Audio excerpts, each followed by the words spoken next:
لتروي لنا القصة. تعانق روح من تقابل. ومنذ بداية البطولة أسفرت لنا عن أبطال وأباطرة وملوك في خضم المعارك الملحمية وصدمات الجبابرة. ينمو الشغف حد الازدهار ويتركون إرثا ينتشر كالنار. أثار الأقدام على الرمال ترشد الأسطورة إلى سرابنا الخلاب. من سيحوز المجد ويكتب الفصل التالي من هذه القصة التاريخية؟ أسطورة كأس العالم فيفا.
Well, good morning. You're just in time for Good Morning Kenya right here on KBC Channel 1 with exactly 4 days to the World Cup.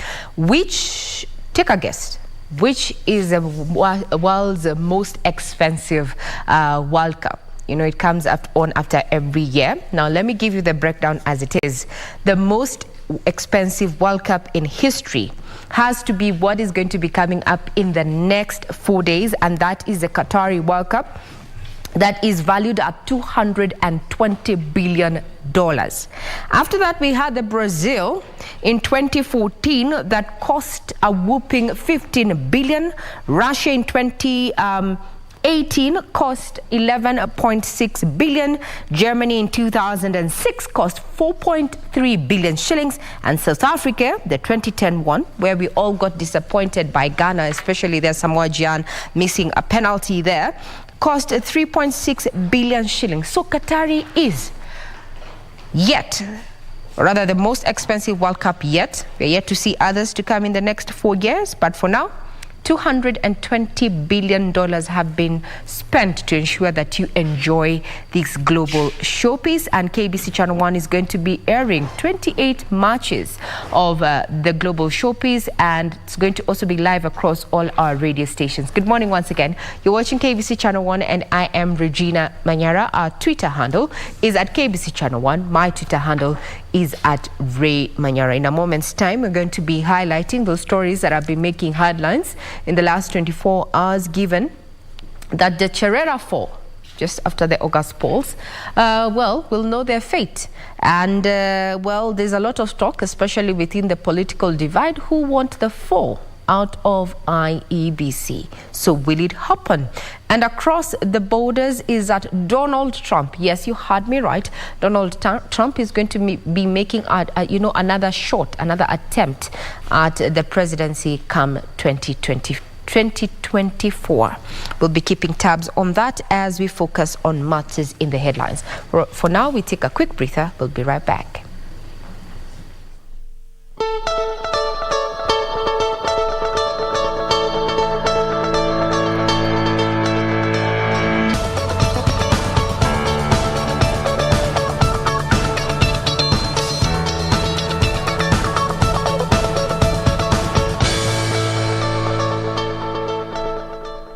Good morning, I'm Regina Manyara, and this is in the headlines.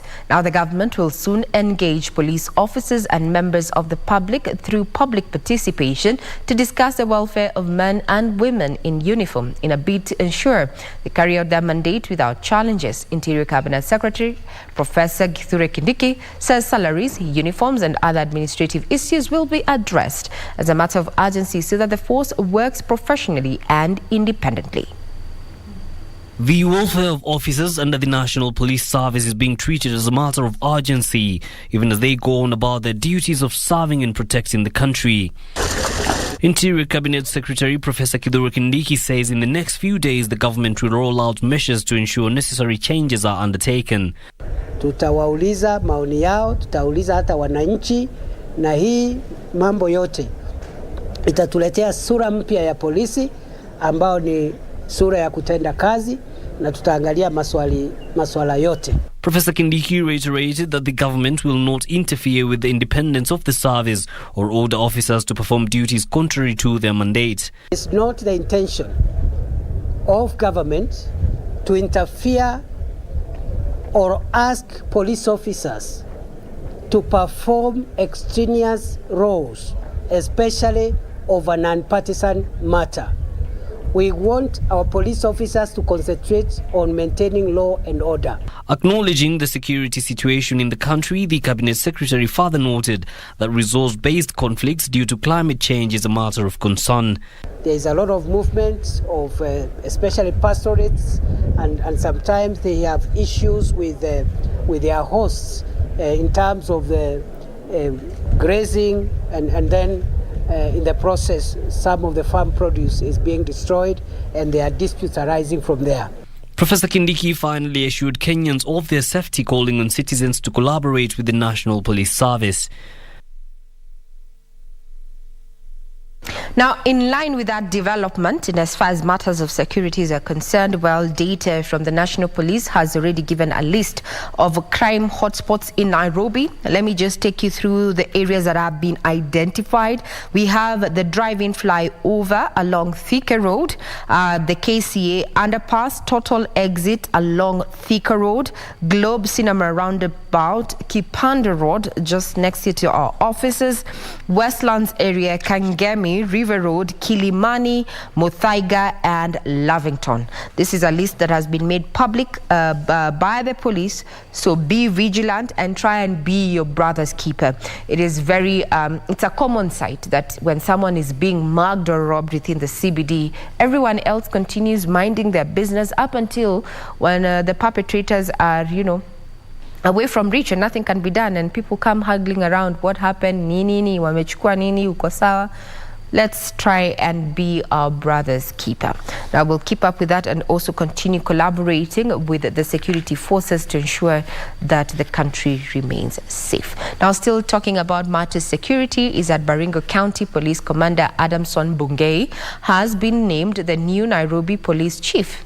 Bungei takes over from James Mogera, who has since retired from the service after attaining the retirement age. Bungei served as the OCPD Buruburu and Central before being transferred to Baringo 2 years ago. His appointment is among other dozen others announced in the police service on Tuesday. Inspector General Japhet Koome has announced 13 changes involving senior officers in the shake-up that has seen Baringo County Police Commander Adamson Bungei promoted as the new Nairobi police boss. Bungei takes over from James Mogera, who has since retired from the service. Bungei's announcement comes just hours after Interior Cabinet Secretary Professor Kithure Kindiki announced changes in the National Police Service Command in Nairobi following the resurgence of criminal gangs. In the changes, Abdallah Komesha, who was recently moved to the Directorate of Criminal Investigations headquarters as the head of personnel, is the new Principal Deputy to the Inspector General. Komesha takes over from Munga Nyale, who has been moved to police headquarters as the Director of Police Reforms. Boniface Mahingi, who was the National Police Service Director of Personnel, is now the Director of Operations, taking over from Rashid Yakub, who has been deployed to head Community Policing Wing as the Director. Jacinta Muthoni has been appointed the Director of Personnel at Vigilance House. Judy Lamet, who served as the Director of Child Protection Unit at the National Police Headquarters, has been promoted to Deputy Director of Police Operations. The changes take effect immediately. Now, the High Court has put on hold the ongoing vetting of 51 Principal Secretary nominees until a case challenging the process is heard and determined. The Law Society of Kenya had moved to court seeking orders to stop the process over lack of regional representation in the nomination of Principal Secretaries. High Court Judge Justice Nzioki Makau has certified the case filed by Law Society of Kenya as urgent, effectively barring Parliament from vetting the remaining nominees for Principal Secretary. LSK had moved to court to challenge the nominations, arguing that it was not representative of the true face of Republic. The Law Society of Kenya, in its petition, had argued that the list of nominees did not take into account regional and tribal representation, the 2/3 gender rule, youth and persons with disabilities. Even with the elected leaders, and this takes me to my question on... Just hours before the orders were issued Tuesday, Principal Secretary nominee for Defense Patrick Mariro appeared before the lawmakers, where he defended the deployment of Kenya Defense Forces to the Democratic Republic of Congo. It's not a unilateral decision. It is a shared responsibility within the East Africa. And we're just doing what we agreed to do. And as I said, the DRC question, the decision we made and took as a country is the right one, in my view, and in the view of government and in the view of the National Assembly having approved that. Nominee for Foreign Relations Sing'oei Korir committed to setting up a joint monitoring mechanism between the Ministry of Labour and Foreign Affairs to protect exported labour. We will develop a joint monitoring mechanism between the Ministry of Foreign Affairs and the Ministry of Labour, so that no Kenyan should be able to exit our borders to go and work in a particular jurisdiction, particularly in the Middle East, without the knowledge of our authorities, so that we are able to know almost in real time what their current status is.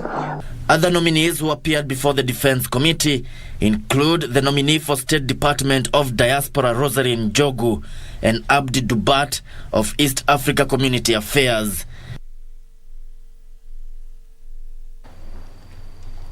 Now, with that particular development, we'll be keeping tabs on which direction the court is going to take in regard to the Principal Secretary nominees vetting there. And also talking about keeping tabs is that yesterday a 7-story building collapsed in Kasarani, and our reporter Yusuf Farah is actually headed out to that particular location to bring us up to speed with what is happening 10-12 hours after that particular unfortunate incident. So we'll be getting a live link as we continue with this live broadcast. Now, 4 petitioners want the National Assembly to remove from office 4 commissioners of the Independent Electoral and Boundaries Commission over what they term as violation of the Constitution. The petitioners, who include the Republican Party Reverend Dennis Ndumbi Ndegwa, Geoffrey Lagat and Owor Steve Jerry, accuse the commissioners Juliana Cherera, Irene Messit, Justice Nyagaya and Francis Wanderi of gross misconduct in the management of the 2022 general election. Speaker of the National Assembly Moses Wetangula has directed the Justice and Legal Affairs Committee to consider the petitions and give its report within 14 days. To 14 days, 4 IEBC commissioners, Juliana Cherera, Irene Messit, Justice Nyagaya and Francis Wanderi, are expected to appear before the National Assembly Justice and Legal Affairs Committee for hearings over attempts to kick them out of office. The 4 have been cited for serious violation of the law, incompetence and failure to promote public trust in the 2022 presidential results. Mr. Jerry calls upon the House to consider his petition, urgently vote on it and transmit it to His Excellency the President for the appointment of a tribunal to investigate the conduct and violations committed by the 4 commissioners as outlined in his petition. Speaker of the National Assembly Moses Wetangula, who read the petitions, tasked the committee to investigate whether the claims satisfy the grounds for removal. The committee must refrain from prosecuting the petitions on behalf of the petitioners. Instead, it shall allow each petitioner to present their case and permit the affected commissioners to present their responses and thereafter consider whether a ground for removal has been disclosed or not. The petitions have, however, generated varied opinions from legislators. As we speak, the Deputy CEO of IEBC, Madam Ruth Kulundo, is in court on, among other things, convening a meeting with the 4 commissioners to decide on legal representation. So this House will be contravening its own rules, and indeed the law generally, by entertaining a petition that is touching on issues that are actively before court. I don't see the urgency. The committee purely is quasi-judicial. It's going to hear the parties properly and then guide the House on what is to be done with these 4 petitions. I think actually this petition is in very bad taste. It's taking the country back. And I think what we need to do is let the commissioners go on with their work. The ones who are supposed to retire, let them retire honorably. Let the ones who want to continue with their work continue. We always have issues with IEBC. But one of the things that I realized, we deal with commissioners, but we don't deal with the staff. And therefore, Mr. Speaker, as we look at the petitions, can we also now realign IEBC to go back to the independence that it had? And since the 3 are also coming out, so it means we shall have a clean slate. I don't want to say anything about that. And the race for East African Legislative Assembly representation is in top gear, with Parliament set for a special sitting Thursday morning to conduct elections for Kenyan representatives to the East African body. Let those people who are interested in representing our republic in EALA lobby and canvass and caucus. And there's no formula for doing it, Mr. Speaker. The fact that a candidate has not served in any parliament before should never act as a bar towards them ascending to the East African Legislative Assembly. Vote for the right candidate because it is important that whoever we send to East Africa, they will represent the face of the country. And I urge members to be guided by the geographical consideration so that the entire community of Kenya is also in East Africa. I support. Kenya has 9 vacancies and candidates from various parties have been lobbying.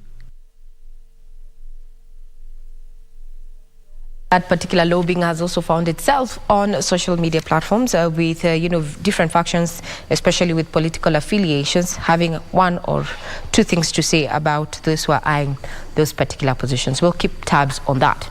Now, Kenya has established direct trade linkages between the United Arab Emirates through corresponding special export zones in efforts to create organized market outlets for small-scale operations. Cooperatives and MSME Development Cabinet Secretary Simon Chelagui says Kenya has already identified 73 areas of strategic trade with several countries where special duty-free rules will apply, especially for manufacturing. Kenya's exports to the UAE last year stood at $315.21 million, while imports from the Middle Eastern country was above $1.5 billion. Cooperative and MSME Development Cabinet Secretary Simon Chelugui says the government is keen on reducing the trade imbalance by creating direct business-to-business linkages and its trade partners. We are keen to learn more from UAE in terms of sustainable agriculture, innovation and productive ways of SMEs to push us towards food secure position and resilient and sustainable businesses. You can see the number of trade increase between both countries, and this is our target for the people in the private sector, and we're looking forward to continue this journey. Chelugui says international manufacturers will be provided with favorable working conditions to ensure a self-sufficient local supply chain that allows for value addition of goods before exportation. In addition, he says with the special export zones, Kenya will be the regional gateway into the African market, and MSMEs should take advantage of the opportunities. Companies here in Kenya find their way out in the globe because the companies we are partnering have already set base, they are already solid, they have already gotten access to the global market, and therefore for us it is easier for us to trade with them, and so that they can be able to take our products there. Through this partnership, we can have a quick way of uplifting our small and micro enterprises to big corporates by partnering with other businesses across our globe. The Kenya National Chamber of Commerce and Investment says small businesses should also look into e-commerce, as the digital economy is a sector of interest in trade expansion. Further, MSMEs will also be trained on the quality requirements in the UAE for imports to ensure products meet their standards. We are working very closely now with regulators so that they can be able to meet the standards that are required by our partners out there, and at the same time acceptable standards by the users in the UAE market. And as Kenya forages more into the global market, MSMEs are now being directly linked in order for the export market to grow. Comprehensive report there by Hibak Sahid, and there you've seen the chairman of the KNCCI, that is Richard Ngatia, who is also a politician who had been eyeing the gubernatorial seat in Nairobi.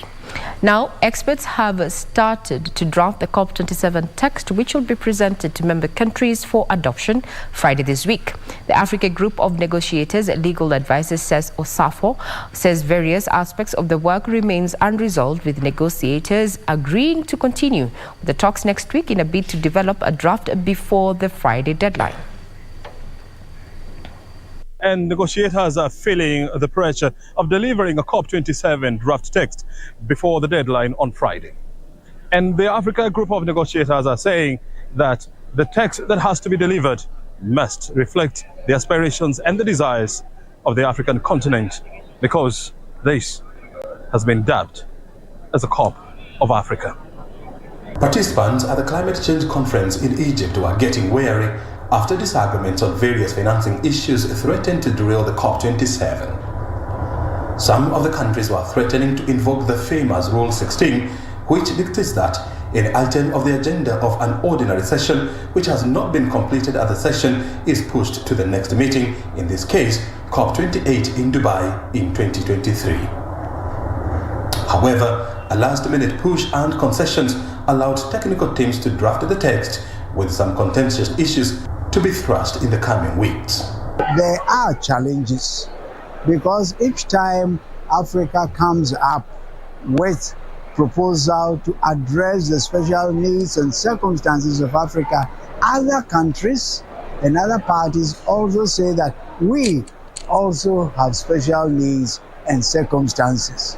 So this has been a major challenge. The Africa Group of Negotiators pushed for adoption of funding arrangements for loss and damage, with a team of experts now expected to work on the technical details like financing and contribution formula. Africa Group of Negotiators legal advisor Seth Osafo has said Africa had to make concessions with issues like special needs for Africa and the doubling of adaptation fund failing to make it into the COP presidency consultations agenda.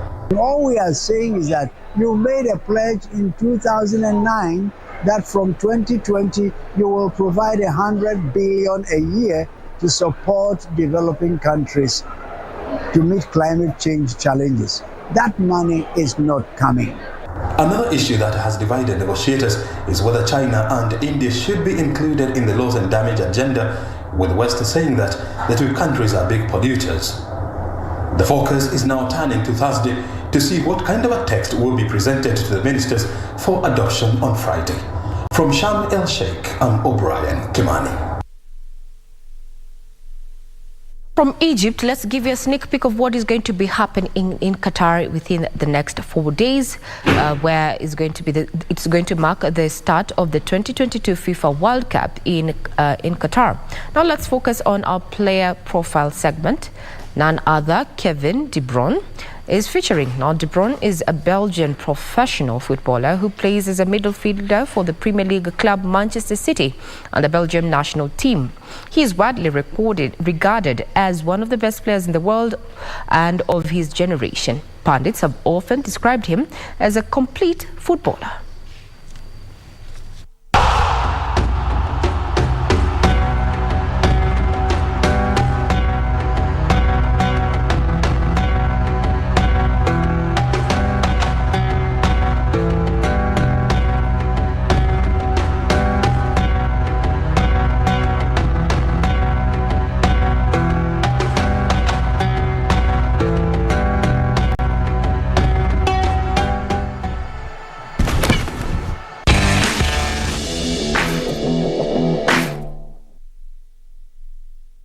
Now, it is 4 days to the World Cup, and we're going to be giving you updates, including that Ecuador has called up 3 Brighton players as they become the final team to confirm their 2022 World Cup squad. Ecuador, who are placed alongside Senegal and the Netherlands in Group A, will play host Qatari in the opening game on Sunday. The World Cup 2022, remember, will be broadcast live right here on KBC Channel 1 and across all our radio stations. So save the date from Sunday all the way to December.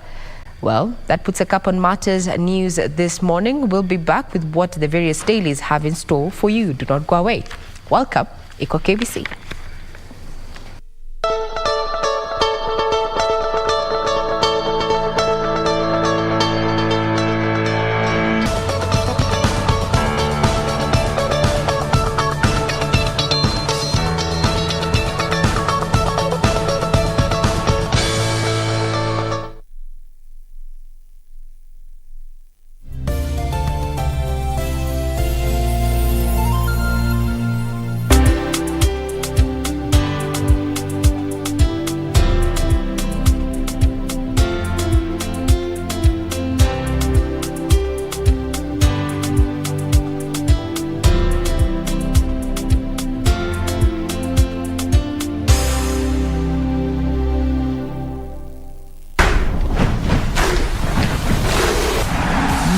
Like never before.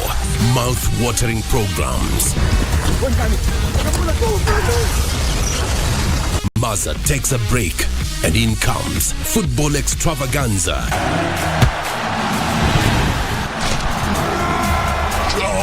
And a bouquet of the best of movies from the Orient lined up for you. Oh yes, November 2022 is like never before. Only on KBC Channel 1.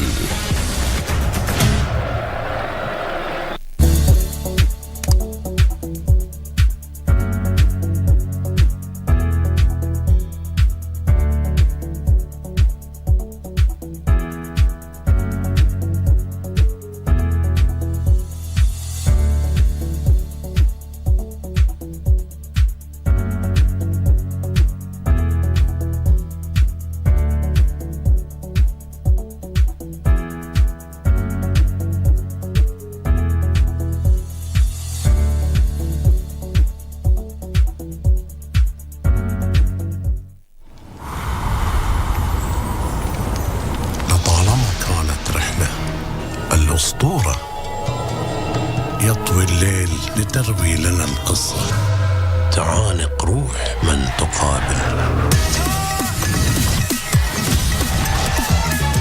ومنذ بداية البطولة أسفرت لنا عن أبطال وأباطرة وملوك في خضم المعارك الملحمية وصدمات الجبابرة ينمو الشغف حد الازدهار ويتركون إرثا ينتشر كالنار أثار الأقدام على الرمال ترشد الأسطورة إلى سرابنا الخلاب من سيحوز المجد ويكتب الفصل التالي من هذه القصة التاريخية الأسطورة أسطورة كأس العالم فيفا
Good morning. My name is Victor Lowe and welcome back. This is Good Morning Kenya. Let's take a look at what we have on our local dailies. I have got two newspapers, the Daily Nation and the Star. Let me start with the Daily Nation. On the front page, man who owes Kenya 40 billion shillings. Man who owes Kenya 40 billion shillings. In 1993, Cyrus Jirongo was one of the most powerful people in the country. He went to Post Bank Credit, a state-owned lender, and borrowed a whopping 2.7 billion shillings, equivalent to Kenya's budget deficit at the time, using 2 parcels of land as collateral. The loans, which have since ballooned more than 15 times, remain unpaid, and the government might just have been played. That is a story that is on the front page of the Daily Nation. It continues therein on page 10. You can take a look at that story. Security shake-up as crime soars. The welfare of police officers could soon improve as the government steps up effort to reverse the wave of crime in the country, even as the authorities deny that low morale among junior officers is fueling the spike in insecurity. In what was a busy day for the security sector, the cabinet chaired by the president discussed how to reverse the situation and made sweeping changes to the police command structure, while regional police bosses held a meeting in Nairobi to figure out how to boost the morale of their officers. You can take a look at that story as well. 4 petitions for the removal of the 4 IEBC, that is, the 4 petitions have been presented to the National Assembly seeking the removal of 4 IEBC commissioners who disowned the August 9th general election, the presidential election results, saying that the final phase of vote verification was quote-unquote opaque. Very quickly, Raila Rutomba's troops for House political battle. MPs will vote for new members of the East African Legislative Assembly tomorrow.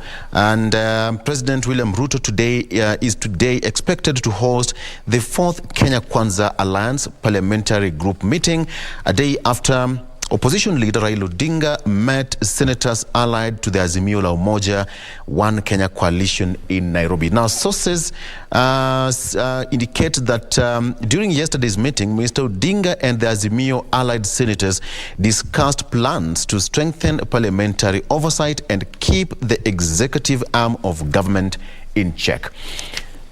We have that story. Court halts vetting of PS nominees. That is, the Law Society of Kenya says that nominations are unlawful for failing to meet 2/3 gender rule as well as regional and tribal balance. So that case was certified as urgent and will be heard inter partes on 21st of this month.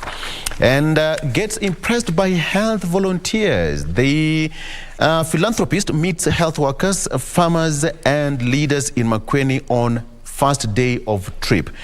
Yes, Bill Gates is in town. So Governor Mutula Kilonzo Jr. says that Gates is keen on finding ways to scale up health intervention successes in Makueni. And of course, he'll also meet other top government officials during his visit in the country. Very quickly again, Tycoon seeks protection in tussle over prime property. That is according to Anverali Armeshi. Kamali says that he has been evicted despite an existing court order. This is a situation where Mount Pleasant director who now claims that ownership of the property, he says that has been evicted despite the existence of a court order directing both parties in the case to maintain the status quo. And now, in a letter to Professor Kithure Kindiki in November 2nd, 2022, Mr. Hamali narrates how police officers were deployed to evict guards manning the property he owns. And finally, on the back page here, 2022-2023 budget realignment underway. It said that MOVE seeks to achieve a sustainable fiscal deficit as announced by the president. And Kenya Kwanza election promise was about 50 billion shillings to the Hustler Fund, and the Treasury now seeks to regularize approved reallocations and additional expenditures for new priorities, including the 50 billion shillings Hustler Fund and 3.6 billion shillings fertilizer subsidy. And as far as that is concerned, Ronaldo says that he's always happy playing for Portugal. We've been talking about Ronaldo for now. Let's just wait and see how he will perform at the World Cup, which is now tick-tock days away. 4 to be precise. Steph. All right. Here on People Daily, we have teachers want the localization policy repealed, and we saw that 2 weeks ago MPs were discussing this particular issue in Parliament, and they were not for it. They expressed concern that the delocalization had disrupted the lives of teachers, lowered their morale, and caused untold trauma to many. And yesterday, the NAT Secretary General, that is Collins Oyu, said that most teachers working far from their families have seen quality of their performance at work affected since they cannot concentrate. Therefore, the NAT leaders have said that they are not going to settle for anything less other than their members serving where they are close to their families to just avoid this particular issue. And the current government, on its part, affirmed its readiness to ensure teachers who were delocalized are transferred back to their home counties. This was agreed upon during a meeting between the DP, that is Honorable Rigathi Gachagua, and the TSC. However, the transfer process could cause hurdles, with TSC setting stringent eligibility criteria to effect such transfer request. And one of those stringent measures are that the TSC made it clear that for one to be considered for a transfer, one must have completed at least 5 years in their current workstations. So this is on matters education and the teachers. Bill Gates' two visits to Kenya will culminate to a moderated town hall event dubbed Innovation and Food Security and Climate Change in Africa, which is to be held at the University of Nairobi, November 17th at 6 p.m. to 7 p.m. That will be tomorrow. And his main aim in Kenya is to review Kenya's investment in youth, innovation, and entrepreneurship. Moving on matters of the Cherera 4, who are being, who are almost being kicked out. Something that is coming out is that they have the committee that was the Speaker of the National Assembly, that is Wetangula, directed the Justice and Legal Affairs Committee of the National Assembly to hear this petition. And the committee has 14 days within which to submit a report to the House as required under the standing orders. So once the committee tables the report to the House will have 10 days to decide whether or not the petitions contain valid grounds for removal of the commissioners. And once they have done this and they have established a ground, that there's a ground for removal of these commissioners, then the president will appoint a tribunal for interrogation and confirmation of these allegations. So that's something there. On matters still on education, moving from TSC, there is 1 in 3 academic papers fake. This was said by the Principal Secretary nominee, Juma Mkwana, yesterday when he appeared in Parliament for vetting, when he was asked by Funyula MP Wilberforce Oundo the MP demanded to know why the Kenya National Qualification Authority director allowed politicians with questionable academic papers to contest in the last general elections. And this was the response of the PS nominee, that 1 in 3 academic papers are fake. And he says that efforts to address academic papers forgery hampered by court order. He said the situation was worrying, but expressed optimism under his watch that the virus was being handled properly. So basically what he said in regards to that question that he was asked is that the group that had linked its system with Immigration Department, the Director of Criminal Investigations, Ethics and Anti-Corruption Commission, and the Independent Electoral Boundaries Commission ahead of the August 9th elections, but somebody moved to court and blocked its rollout. Hence, their hands were tied and they couldn't do anything about it. Finally, on matters health, we have cancer being talked about there, and there's concern as 3 people die from cancer per hour. This is the statistic. And just to add on to that, Kenya loses 1 person every 20 minutes to cancer, translating to 72 fatalities a day. This is according to data from the Health Ministry.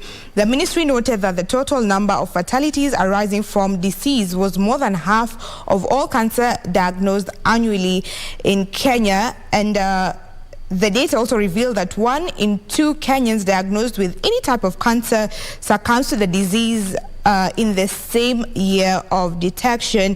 It also emerged that despite the high burden, only about 23% Kenyans have access to cancer management services. And this disease is usually high cost that burden the affected patients throughout the rest of their lives. And it's not only to the less fortunate or the ones that can't afford it, but it cuts across in all income levels. And cancer is a very, it's a very deep topic that has been spoken about over and over. And even yesterday, the Parliament was speaking on the increased prevalence of chemical pesticides, and the members of Parliament were saying that this could also be a cause of the high rise in cancer in this current era. So it is a matter that is yet to be established. Ray. Talking about, what we have on the various dailies, I have a copy of the Standard being the 16th of November 2022. And that story about the Cherera 4, as the name was coined after the August 9th polls, has taken center stage with a kick of reckoning for Cherera 4 in 14 days. And a report is going to be tabled as directed by the National Assembly Speaker, Moses Wetangula, after a petition was lodged in Parliament by 3 persons. Now, also alarm over Kenya's growing cancer burden. The National Cancer Institute says the cancer burden is rising and is exerting major strain on health system, just as highlighted there by Ayeta. And also now the big read, or rather the main read in this particular daily, is all about Ruto's big test after the judge stops vetting.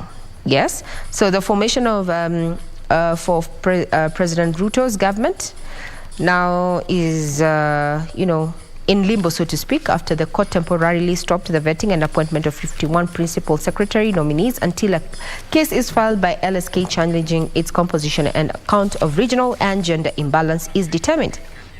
So what's the next move? Will the president respect the decision and delay forming government, or will he ignore the courts like his predecessor? I know, Victor, this is a conversation you're going to be having in the course of the week there with our political pundits there. So which is a likely way that Ruto is going to play this particular card that he has been dealt? Either he follows in the footsteps of his predecessor, or he abides to the rule of law that he has said that most often he has said that he is ready. He's always going to be, adhering to the law. Now the law has, rather, so to speak, the judiciary has pronounced itself. This is a matter that is in court, and until it is determined, well, the vetting stops. What happens to government? Remember, he had made promises that were pegged on his first 100 days without government fully being formed. Well, it means it delays the working of his government, so to speak. So we'll be keeping tabs on that particular direction. Then also, we are now 80 billion human beings in the world. 80 billion. That's the world's population as it is in light of matters of climate change. The question is, do we have the resources going forward to continue supporting this growing population? There's a report that has been tabled by the United Nations that has also attributed the growth to human development with people living longer thanks to improvements in public health, nutrition, personal hygiene, and medicine. However, while the global population reaches the new highs, demographers note the growth rate has fallen steadily to less than 1% per year. Growth rate versus population rate. Well, we have made some improvements there, but now when it comes to our growth rate, well, the question also of resources comes into place, but that's a report that was made public by the United Nations yesterday. So far, that's what we have on the front page, as well as a quick look at Team Brazil. And I like what one of our viewers has inboxed, saying that these are the colors of Team Brazil. And he goes further to invite me to support Brazil in the upcoming World Cup that is set for 4 days, or rather slated for 4 days away. Well, that is none other than Dan Okos, who says, Karibu, welcome home. Well, what can I say? I will reveal which team I'll be supporting with just 4 days to go. Now back to you, Ayeta. Well, you know, you've mentioned Brazil, and I'm like, that is also my team. That is the team that I am supporting. Brazil and Senegal are my support team. Victor, which teams are you for? I'll give. Hidden You know, this World Cup is going to be a bit tricky, by the way, with the big names coming and the surprises at the World Cup. But in Africa, I go with Senegal. Of course, we have to support them. I wish Kenya one day would just find themselves at that football arena. You know, it's a dream. One day. With dream. Are you sure we're going to see that in our lifetime with what is happening with KSF? There's so much that needs to be done for us to be there, you know. Yeah. But I believe it's possible. And talk of World Cup, ladies. MPs plot Qatar trip to watch World Cup. And guess what? For the 15 members, taxpayers will pay at least 1.8 million shillings for air tickets alone. That's what's on the front page of the Star. Not there you have it. Yes. Can I have a rhetoric question? Right. Don't they know that World Cup iko KBC?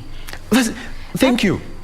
A good question. You see, members of parliament should know that the national broadcaster is going to be airing the World Cup.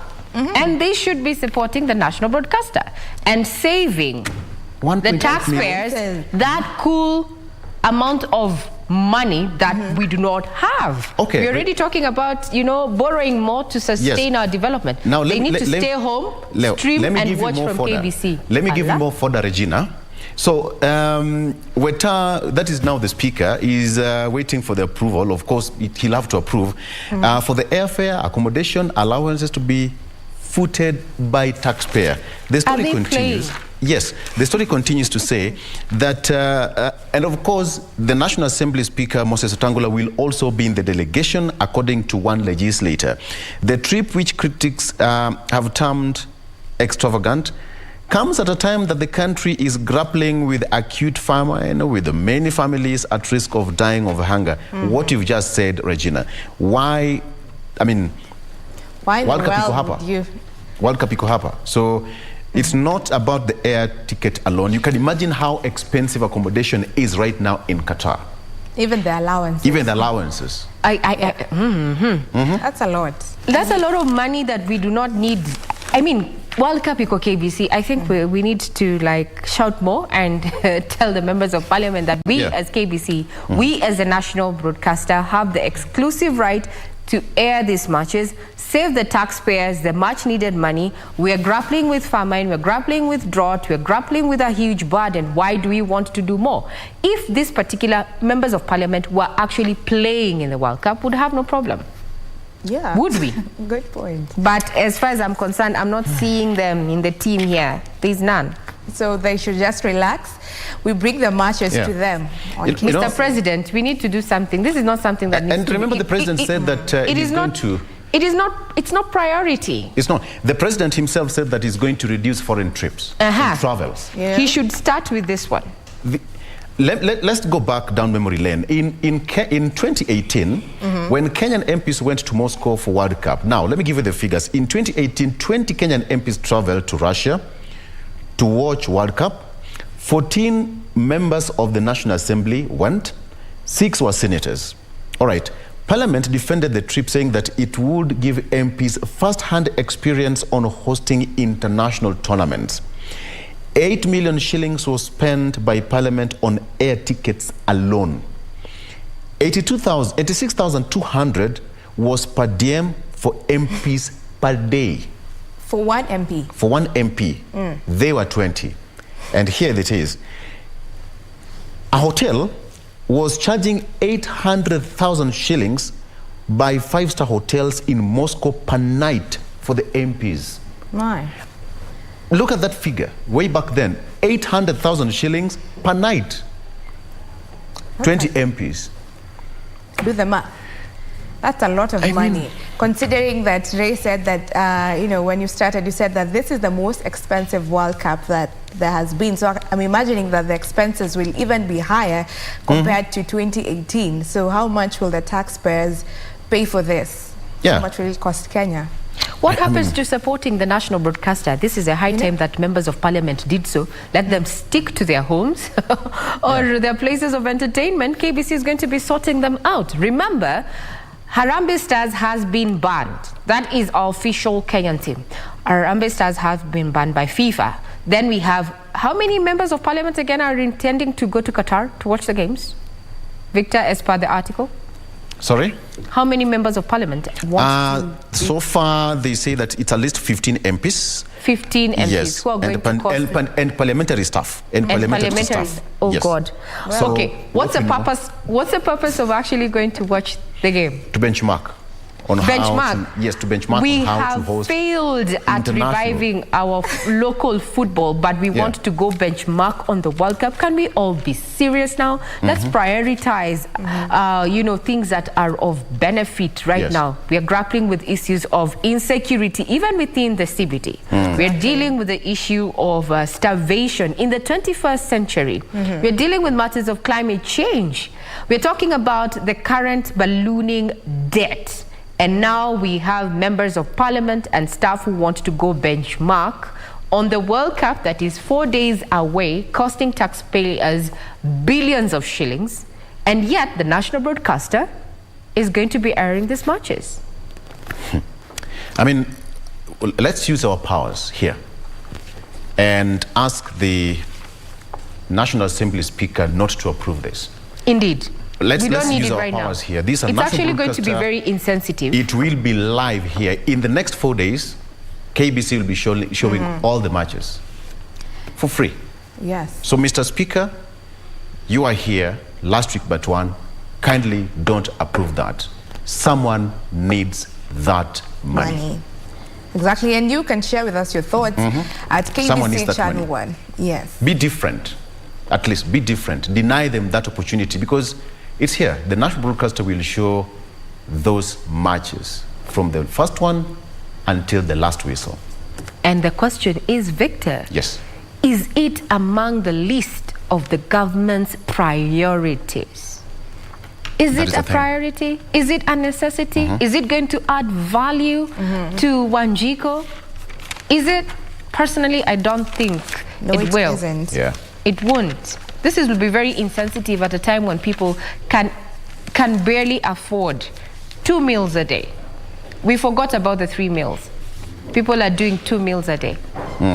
So the story continues to say that, you know, a two-way air ticket would mean 120,000 shillings per member if the request is considered. For the 15 members, taxpayers will have to go with about 1.8 million shillings for air tickets alone. The cheapest full board accommodation in Doha currently goes up to 150,000. That would mean taxpayers paying 2.2 million shillings for the 15 members team. So to provide per diem for 20 MPs in Qatar will cost 73,900 per member, translating to 730,000 shillings 900 for each for the 10 days they are likely to be in Doha. So let's take 730,900 times 10 days. How much is that in per diem alone? That is a lot of money. Our members of parliament can actually, they have a right to go to watch the World Cup, but from their pockets, Let them pay for their airfare, their accommodation, their food, whatever. It should not cost the taxpayer. It is not part of our priority, and I hope and I wish that the National Assembly Speaker actually does not approve this. Let's take a break. But what we say is that World Cup iko wapi? KBC, na siku ni nne. Yeah. World Cup iko KBC. Let's take a break. Doreen will be back with more in terms of construction. There is a house that collapsed yesterday in Kasarani, and several people were feared to be trapped in that rubble. Doreen will be tackling that issue with the engineers, people who have the best knowledge in terms of construction and how we should be so safe in our areas of residence. Let's take a break. We'll be right back with more after this.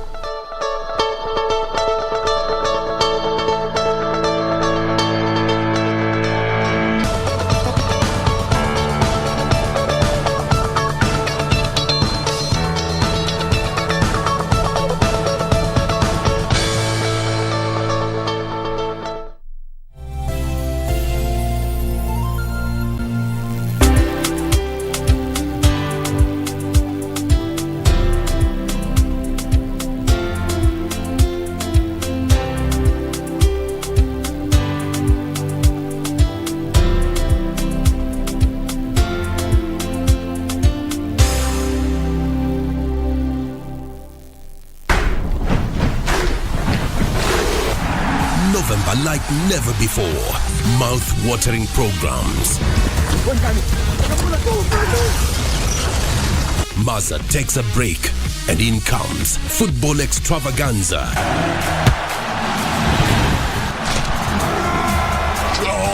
And a bouquet of the best of movies from the Orient lined up for you.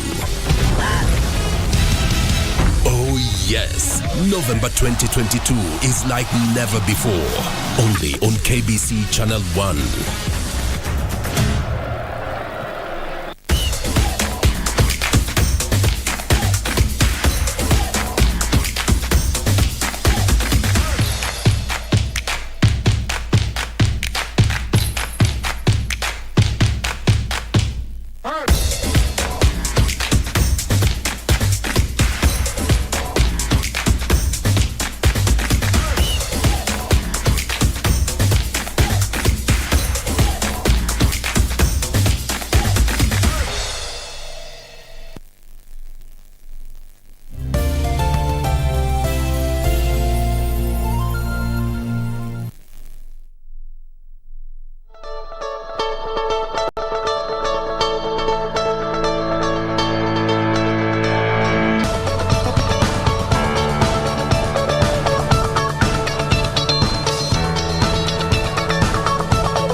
Bright and early in Karen, Nairobi County, at a shrine, a selection of Kikuyu elders with ranks of Adhamaki, also known as rulers or leaders, Atonyi, alias advisors of morality, cultural issues among others, converge at the shrine for prayers ahead of the Maturanguru coronation.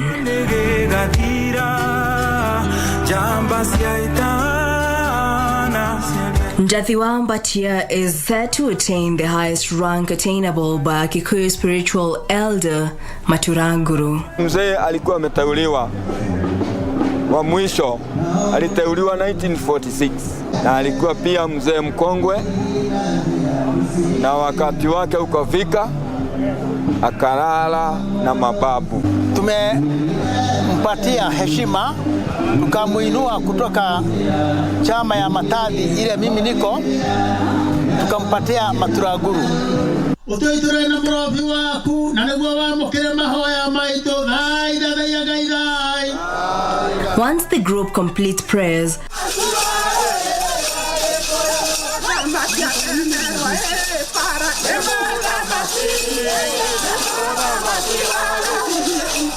a procession from the shrine is held leading to the grounds where the coronation is conducted.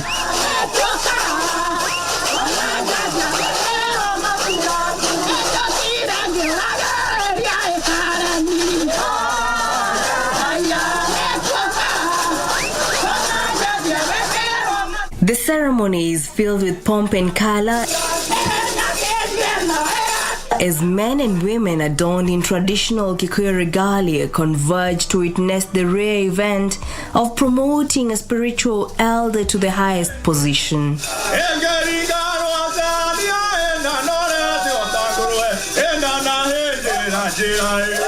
Yule anapitia katika gazi zote za wale wa Kikuyu wa kitamaduni ya Ukikuyu. Amepita hizo ngazi zote. Alikuwa mzee wa matadhi. Accompanied by elders known as Adhamaki, Njathiwambatia is presented to the audience ahead of the ceremony.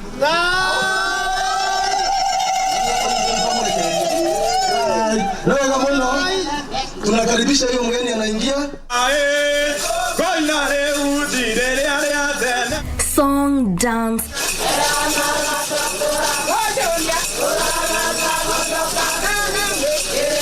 and ululation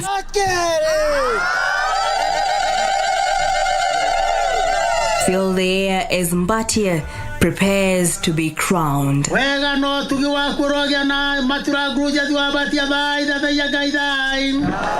The soon-to-be anointed Maturanguru will transition from a group of elders known as Matadhi. Clad in all white, Njathiwambatia is accompanied by a group of elders known as Adhamaki, where he is presented with the traditional paraphernalia that will aid him in executing his new mandate. Zamani alikuwa anavaa kama hizi tuko nazo, lakini hizo vazi amevalishwa siku ya leo, na hata ile buzi ilitoa hiyo dhabihu ilikuwa ya white kabisa, haikuwa na hata hadote. Alivalishwa hizo nguo kwa sababu yeye ni mzee wa amani. Siku zote ni amani. He is adorned in a white cloak, gifted a white stool, a staff, and a white flower whisk, and crowned as Maturanguru. Wakana! Narwagata narwa Maturanguru jaba! Leo newega, Maturanguru lewena mathagambo the maria abatairie. Alipewa hii ya kubariki. Alipewa kitu inaitwa modhegi. Modhegi naye ni ya kuongoza, na kwa hiyo modhegi wote watatii kulingana na ile maneno mzee atasema. Sisi zote tutanyenyekea kwa hiyo modhegi. Alikalia kiti ya jungwa. Hiyo jungwa ni kuonyesha ya kwamba amefika kiwango atakuwa akipatiana maneno ama akiongea akiwa amekaa chini, mzee wa imani. Utoiture na mrofi waku na niguo wamukire mahoya maito thaida thaiagaithai. His new mandate now involves leading the Kikuyu community in prayer against diseases, calamities, an ambassador of peace and unity among others. Jamii yetu inamupatia heshima hiyo ili awe akiongoza sisi kwenda huko mlimani kuomba Mungu ili aweze kuunganisha jamii za Wakikuyu na jamii zile zingine. Vile kulikuwa na kiangazi, Maturanguru ataomba na mvua itakuwa mingi, na ataenda kuomba ili kuomba ugonjwa iishe katika nchi yetu na nchi zote katika dunia hii.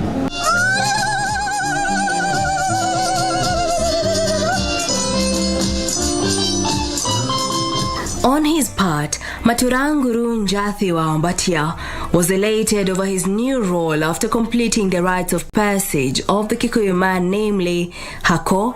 That is the rite of passage when a man is introduced to other men. Degwa, the rite of passage after one marries. Horio, this is after a man's first child gets married.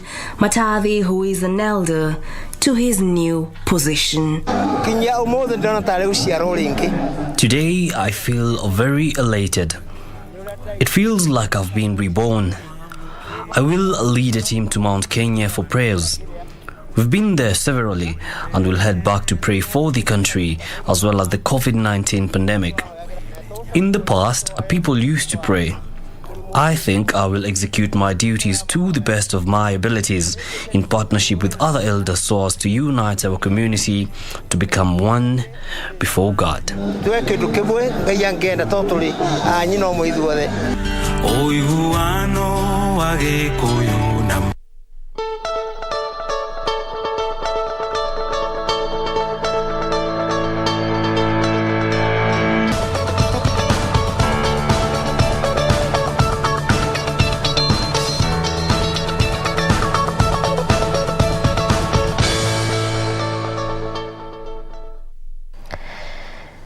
Exactly 17 minutes to the top of the hour. You're right in time for our first conversation of the day. We train our focus on looking at sustainable engineering in the era of climate change. Of course, taking cognizant of what happened yesterday in Season Kasarani constituency where a building collapsed. And we obviously have our very own Farah who's there. And the moment we link up with him, he'll be giving us details of what is unfolding from that particular place. Moreover, my guest in studio will be helping us converse about that and so much more. To my extreme left, that is Engineer Erastus Mongera, who is the Chairman, Engineers Board of Kenya. And right next to him is Engineer Nathaniel Matalanga, who is the immediate past President, Institution of Engineers of Kenya. Welcome to the program, gentlemen. Thank you. All right. We'll look at the sustainable engineering, the era of climate change, and we'll obviously talk about the convention. But let's just begin from what happened yesterday. Of course, we'll get more details the minute we get linked with our very own reporter, Farah. But just going by what happened yesterday in Seasons Kasarani, a building collapsing midway construction. This is not the first time this is happening. Why does this normally happen, Engineer Erastus? Let me start with you on that one. Thank you very much. First, let me regret the incident and pray that those who are trapped in will be rescued safe. It's unfortunate that buildings in this country, particularly in urban areas, continue collapsing. This is because the engineering practice being applied is not sound. A building going to 7 floors should have a very strong foundation. It should have columns and beams that support different floors. And it should even have a lift, which will have a lift shaft, again strengthening that building. We haven't gotten the details of this building because it happened yesterday. This morning, there's a team of Institution of Engineers of Kenya, Engineers Board of Kenya, and NCA who are visiting the site. And I believe they will be able to assess precisely what is happening. But we suspect the proper engineering structural designs were not done, and therefore the building gave way because of its own self-weight. I hear you. I mean, proper structural designs were not done. Engineer Nathaniel, I want to get your account on this one because just slightly 2 months back, we also witnessed a similar incident in Kirigiti, Kiambu County. And actually, assessment indicates that this particular process was supposed to be halted, but somehow the construction went on. But before I get your account on that one, as we are working on your camera there, let me just pick up with you again, Engineer Erastus, on this one. This have been continuous stories or incidences we've witnessed. In fact, also there was a time in Eastland's Huruma area whereby there were buildings that had been earmarked that they were supposed to be demolished because of how hazardous they were going to be in the future. So then what really happens from the onset that we don't really pinpoint these issues so that we end up losing lives, losing property due to these collapses? As I said, a building should be anchored on very strong foundation. Okay. To address this problem, the board early this year constituted a team of structural experts, very senior, renowned engineers in this country, to carry out a structural assessment throughout this country on pilot basis. They came up with the report, and some of the highlights that are contained in that report is these buildings are not properly designed. They are also not supervised by professional engineers. And the other thing is they are not approved by competent authority at the various levels of approval. We have since come up with a report and presented to the government. It is being addressed. We hope from this report certain laws, acts of parliament will be amended to give professionalism to the building industry. For example, when you go to county governments today, those who approve structural drawings are not engineers. They are not even graduate engineers. Anybody can approve there, and that is the main problem, because they are not able to check the drawing, they are not able to check the calculations that the engineer used to come up with a certain size of a column or a beam. And the other thing is we are also encouraging county governments to employ qualified professionals, engineers, who are registered by the board and who are also members of the institution, so that they can do this work with authority. But the main cause of this these collapses is lack of sound designs, and the secondary, lack of effective supervision. Okay, lack of sound designs, lack of reflective supervisions. But again, Engineer Nathaniel, on this one, issue of assessment, approvals, professionalism, is this then our biggest impediment? And this, even as you respond, being full aware of also what happened 2 months ago, because just as I said, this assessment has been done, that the process was supposed to be halted. So then what happens that somehow you have realized that, yes, you're doing a construction, something has been realized midway, so then you are told to stop, but at some point the contractor still continues. Is it a question of assessing, professionalism, policies? What really is the problem? Thank you very much, Doreen, for having me. Yeah. Let me also join the chairman by regretting these incidents that keep happening in our country. Yes. A building should not collapse at all if we follow the laws are there. Most of us, when you are young, as boys in the village, we build our Simba, and the Simba never collapsed. So how come at an advanced level, where we are dealing with now big buildings? Engineer, one would say a Simba is just like a room over here. Yes, but it is the same principles. Okay. It is a structure. Right. And if it became bigger, you saw maybe your great-grandparents had a post in the middle. That was supposed to ensure the roof doesn't come down. Okay. So those designs have been taken on.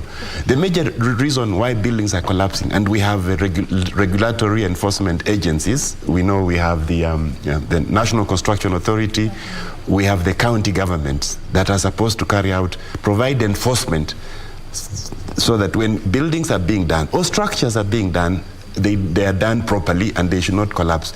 You realize that a building or a bridge can only collapse at the construction stage. It means that it is not proper. As you go up, as you put load on it, it collapses.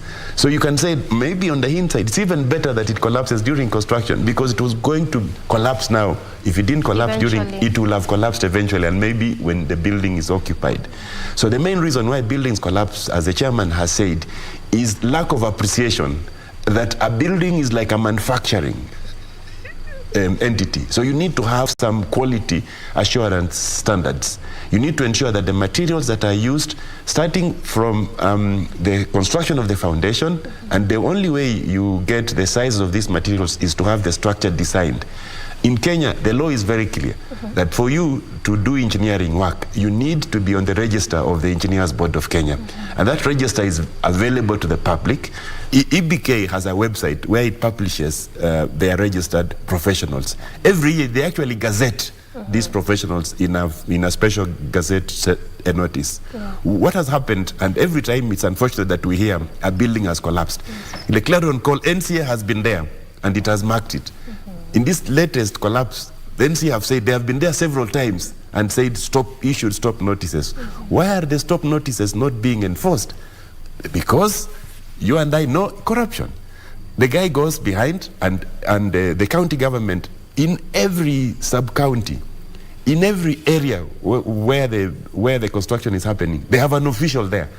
You try in your house just to cut a fence, your worker will be arrested because they will tell him you cannot even cut this external fence without permission. You cannot even cut a tree in your compound without permission. They come and arrest you. But at that level, of course, you don't bribe them, so you stop cutting that tree, then you go and get permission. In these cases of collapsing buildings, enforcement agencies have been there. They issue stop notices. For some reason, these stop notices are not enforced. Those people are bribed, work continues. Until another collapse happens, then we talk about it.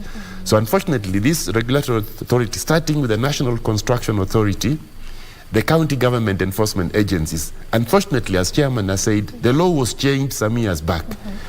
Construction control, development control used to be enforced under what we know was the city engineers department, now county engineers department. So the law should be changed that this process, this particular function should revert to the county government, to the county engineers department. Because it's only the engineer who knows how the materials will look like. Then you'll be able to go there and say, has this building been designed by a professional engineer? Where are the drawings that you are using for construction? At the moment, this role, for some reason, for some strange reasons, was moved to the county planners department. Planners don't know anything about construction. They're not engineers. They're not engineers. They don't appreciate the consequences of a collapse. So when they go to the site and they are bribed, of course they are able to look the wrong way and the construction continues. Then another collapse happens. If this role, the law should be changed, that construction, development control should revert back to the county engineer's office, and all the 47 counties should have this office properly resourced or with the professional engineers registered by the board and members of the Institution of Engineers of Kenya. If that were to happen, then we shall stop seeing buildings collapsing.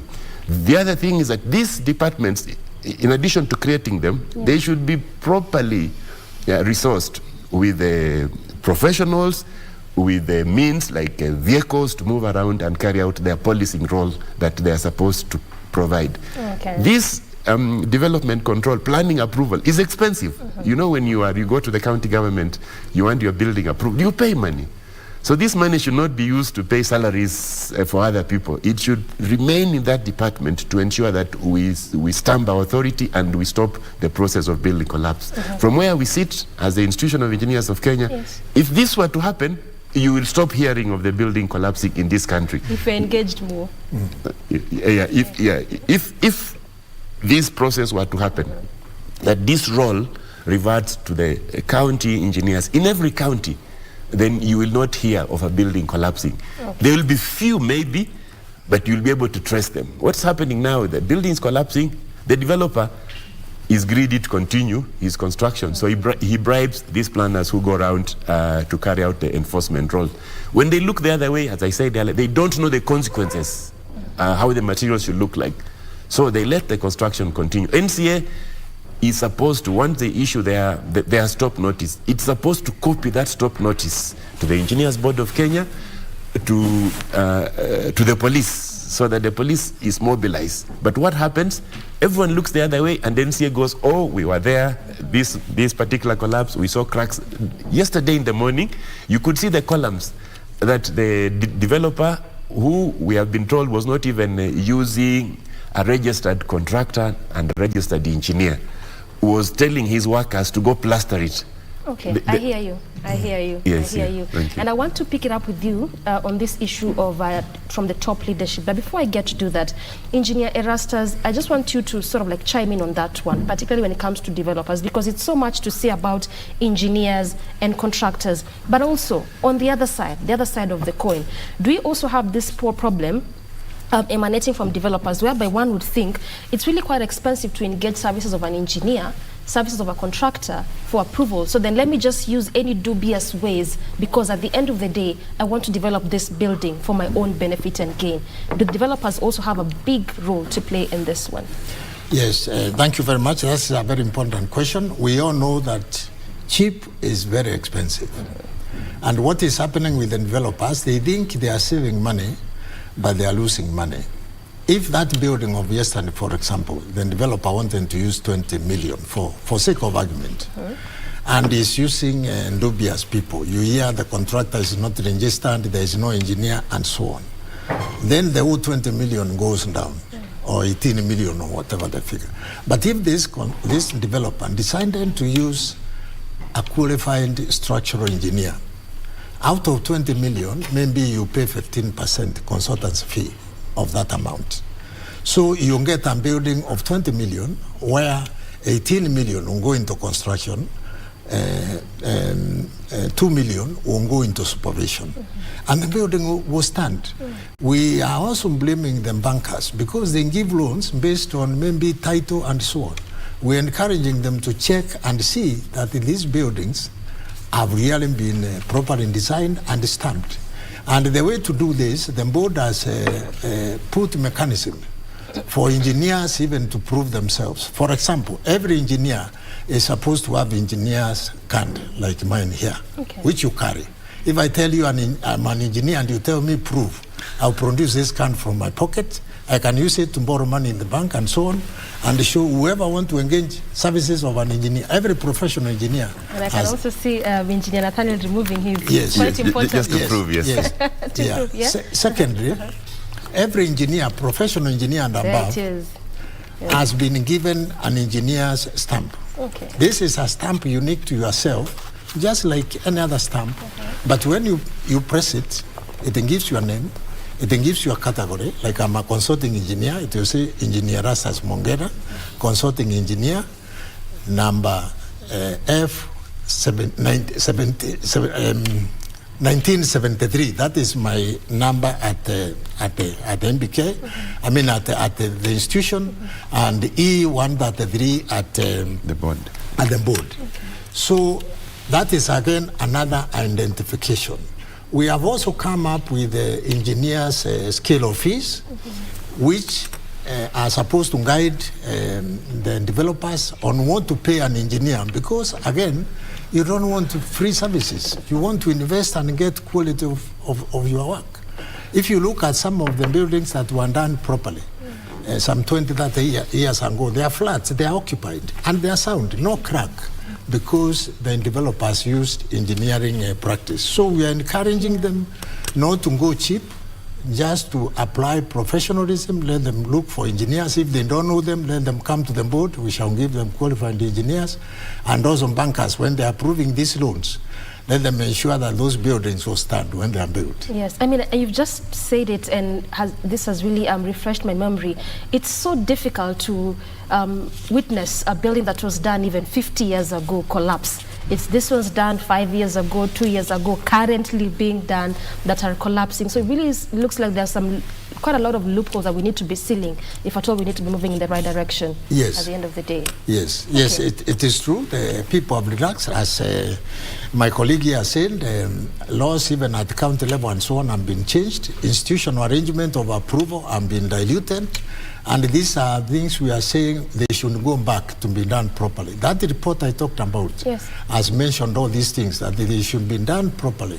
Then we save the investment, we save the lives of people, and we we save our environment. Yeah, I hear you. And of course, we'll come to the convention momentarily. Yeah, I mean, we have good ample time to discuss that. But then before we get to do that, I want to come to this issue of leadership, Engineer Nathalia. This is simply because we have also had concerns over time emanating from different quarters that who we are placing at the top leadership, even in terms of governance, has also become a challenge. You just mentioned like the PS who's supposed to be vetted in this particular docket. Really, there's lack of that understanding, not even an engineer themselves. So then this cascades down to the bottom end. What more do we need to do from that particular angle so then that these positions do not really become positions of awarding loyalists or political friends, but let's get professionals to some of these very key and important positions? Yes, thank you very much, Doreen, for that question. It's one of the issues that is affecting the industry is lack of appreciation, as we have said, of professionalism from the lower level of implementation to the highest level. Look at the, we don't have a problem with it, but look at the recently appointed cabinet. We engineers wonder who advises the country when it comes to matters of infrastructure in a cabinet meeting. Because the practice of engineering is unique, just like law or medicine. Yes. If you don't have someone who appreciates that role, how do you get that information firsthand? Someone you can trust, someone you can rely on. It means that whoever is giving it has gotten it from another person. We are very lucky this time round, actually, that in the Ministry of Infrastructure, and we are hoping it goes through, the person who has been appointed for the first time is now an engineer. He's registered by the board, he's a member of the institution. So we are hoping it goes through. So at that level, we shall be able to engage with him and ensure that he's able to guide the cabinet secretary in a proper way. But there are so many other professional dockets in engineering that are not headed by engineers. You realize last year we really had to lobby Parliament when they wanted to remove the need of you being an engineer to be the head of the road agencies like Kenha, Kera, Kura. But there are so many other organizations which are infrastructure dockets, like Geothermal Development Authority, we have Ketraco, we have Kengen.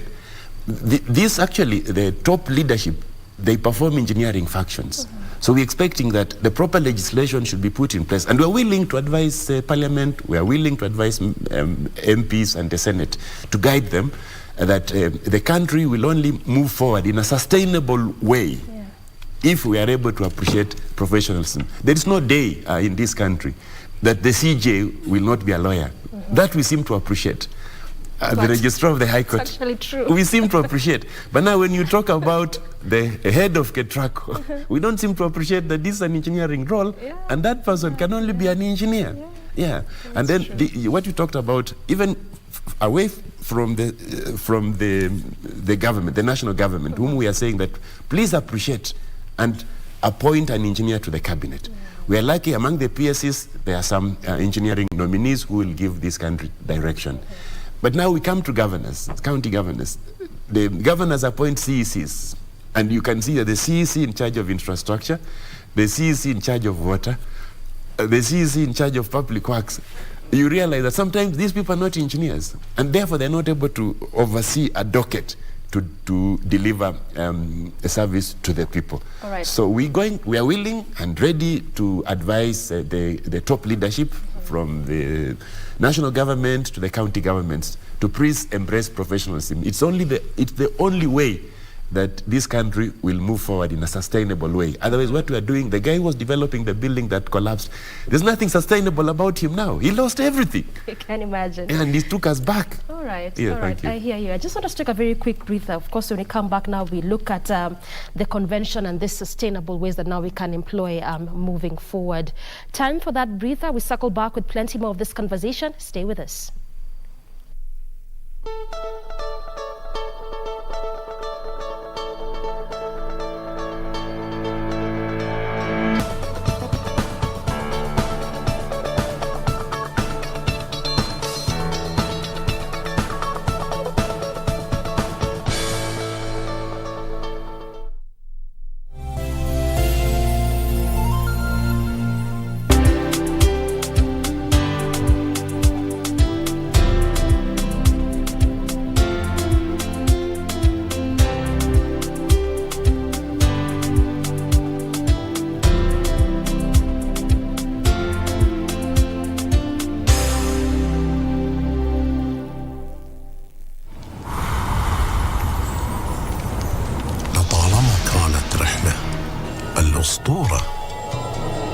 يطوي الليل لتروي لنا القصة. تعانق روح من تقابل. ومنذ بداية البطولة أسفرت لنا عن أبطال وأباطرة وملوك في خضم المعارك الملحمية وصدمات الجبابرة. ينمو الشغف حد الازدهار ويتركون إرثا ينتشر كالنار. أثار الأقدام على الرمال ترشد الأسطورة إلى سرابنا الخلاب. من سيحوز المجد ويكتب الفصل التالي من هذه القصة التاريخية؟ أسطورة كأس العالم فيفا.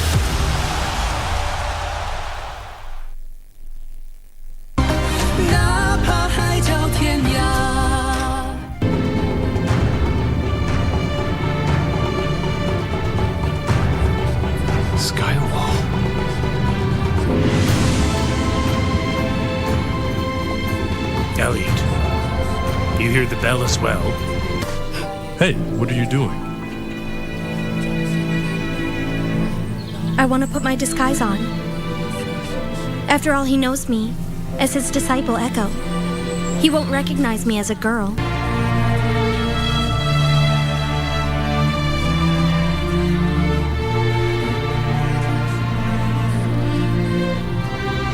From today on, you'll be the 17th disciple of mine, Lord Echo.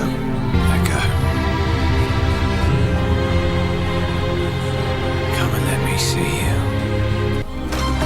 哪怕海角天涯。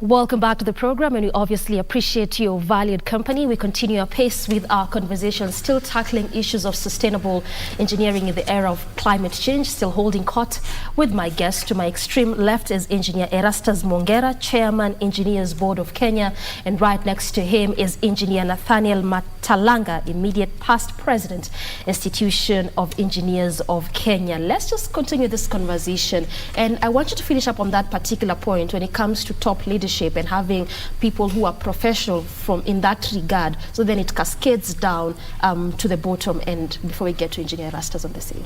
Yeah, thank you very much, Doreen, and good morning, Kenya, again, once again. You know, what we were discussing is where did we get it wrong? Yeah. It seems that something happened and we went away from the right path. Okay. You know, as a civil servant, when someone finishes university or training as college and you get employed, your dream is to exit at the top. And the top position is a PS. Yeah. So I think it is not proper that we suddenly dismiss all the career civil servants who have worked their way up because they are good in their job, they are good in that docket, and therefore they are able to get the leadership.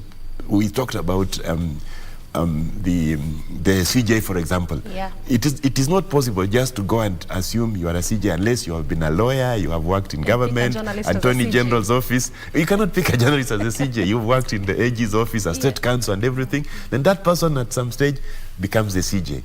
So we are saying in all professional dockets, we need to nurture the talent, capacity building, so that when someone is appointed the PS, he's up to the task. And therefore you'll not be able to get in the Ministry of Infrastructure someone willing to take that institution forward, who has the institutional memory, experience, training, who is not an engineer. So that's where we got it wrong. The greed to reward a campaign funders or people who have helped you to win an election should not stop you from losing direction. We know that the Kenya Kwanza Manifesto has a heavy dose of infrastructure development.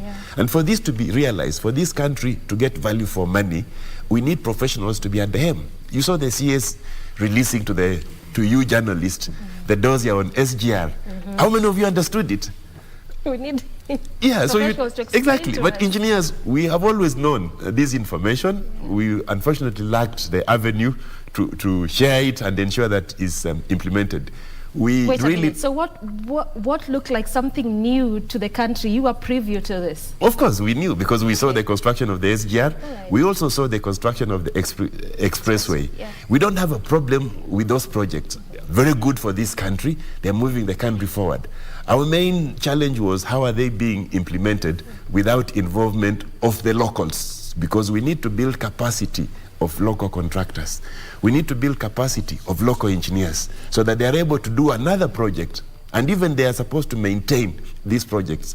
So when you go into a public-private partnership and bring in private partner who does not involve the locals in the project, then what you are seeing will easily happen. You remember we queried the expressway. We said, it's a very good project, but please explain to us how it is being done, at what cost. Is that the best? The expressway is finished. We're all very happy we are using it. It is improved mobility on that road.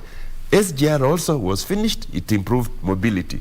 But we are saying it could have been slightly better if the professionals, the government then involved our members. And we are now 10,000 of us. So we are willing to give directions. Training of an engineer in this country is very expensive.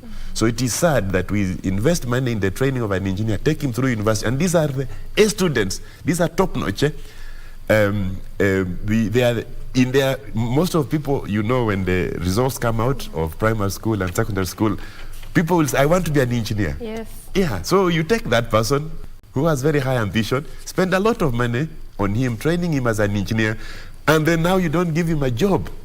You want him to go and start operating matatus as his fellow classmates who never managed to go to university.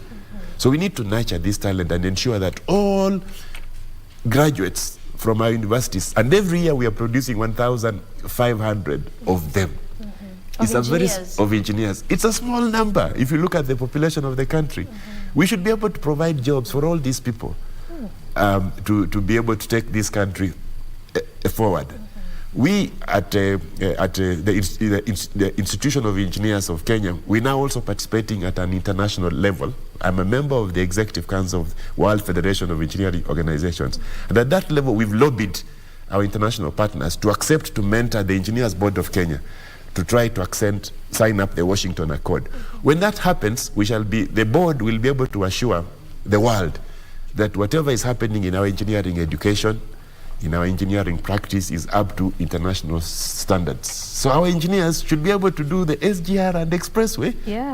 We don't need someone coming to do it for us. We just need to be told and get that confidence that yes, I was involved, therefore I can do the next project. This is the way we did it. That experience and capacity building is very important for this country. And therefore we are willing to support the government. We are willing to support the national, the county governments to ensure that whatever their dreams, the governors' manifestos, most of them had heavy dose on infrastructure development. So we need to support them to ensure that those probably who was doing the first term don't end up single-term governors. We want to help them go for a second term. We would like also to help the president deliver the Kwanza Manifesto in this country, which is very good. If we're able even just to do 30% of it, Kenya will prosper. And we have it will be at a different level. The former president did a very good job. You know that on infrastructure. We know that most of the regional countries, they come here to study the Kenyan model, expressway especially. So he did very well, and we support that here. And we are willing to move this country in a sustainable way. We don't want to see an investor who has put his money in a private project, just a building. 10 stories. We have KICC, which was done in 1970. It's still very it has never collapsed. The laws were followed. Why do you want to change the law? Why do you want to fix something which is not broken? So let's go back to the basics. Appreciate. The board has actually saved the developer. They have given the developer the guidance on how much fees he can pay a professional engineer. So the engineer, if you go with those scales, the developer knows how much you should. You cannot say, oh, you want to rip him.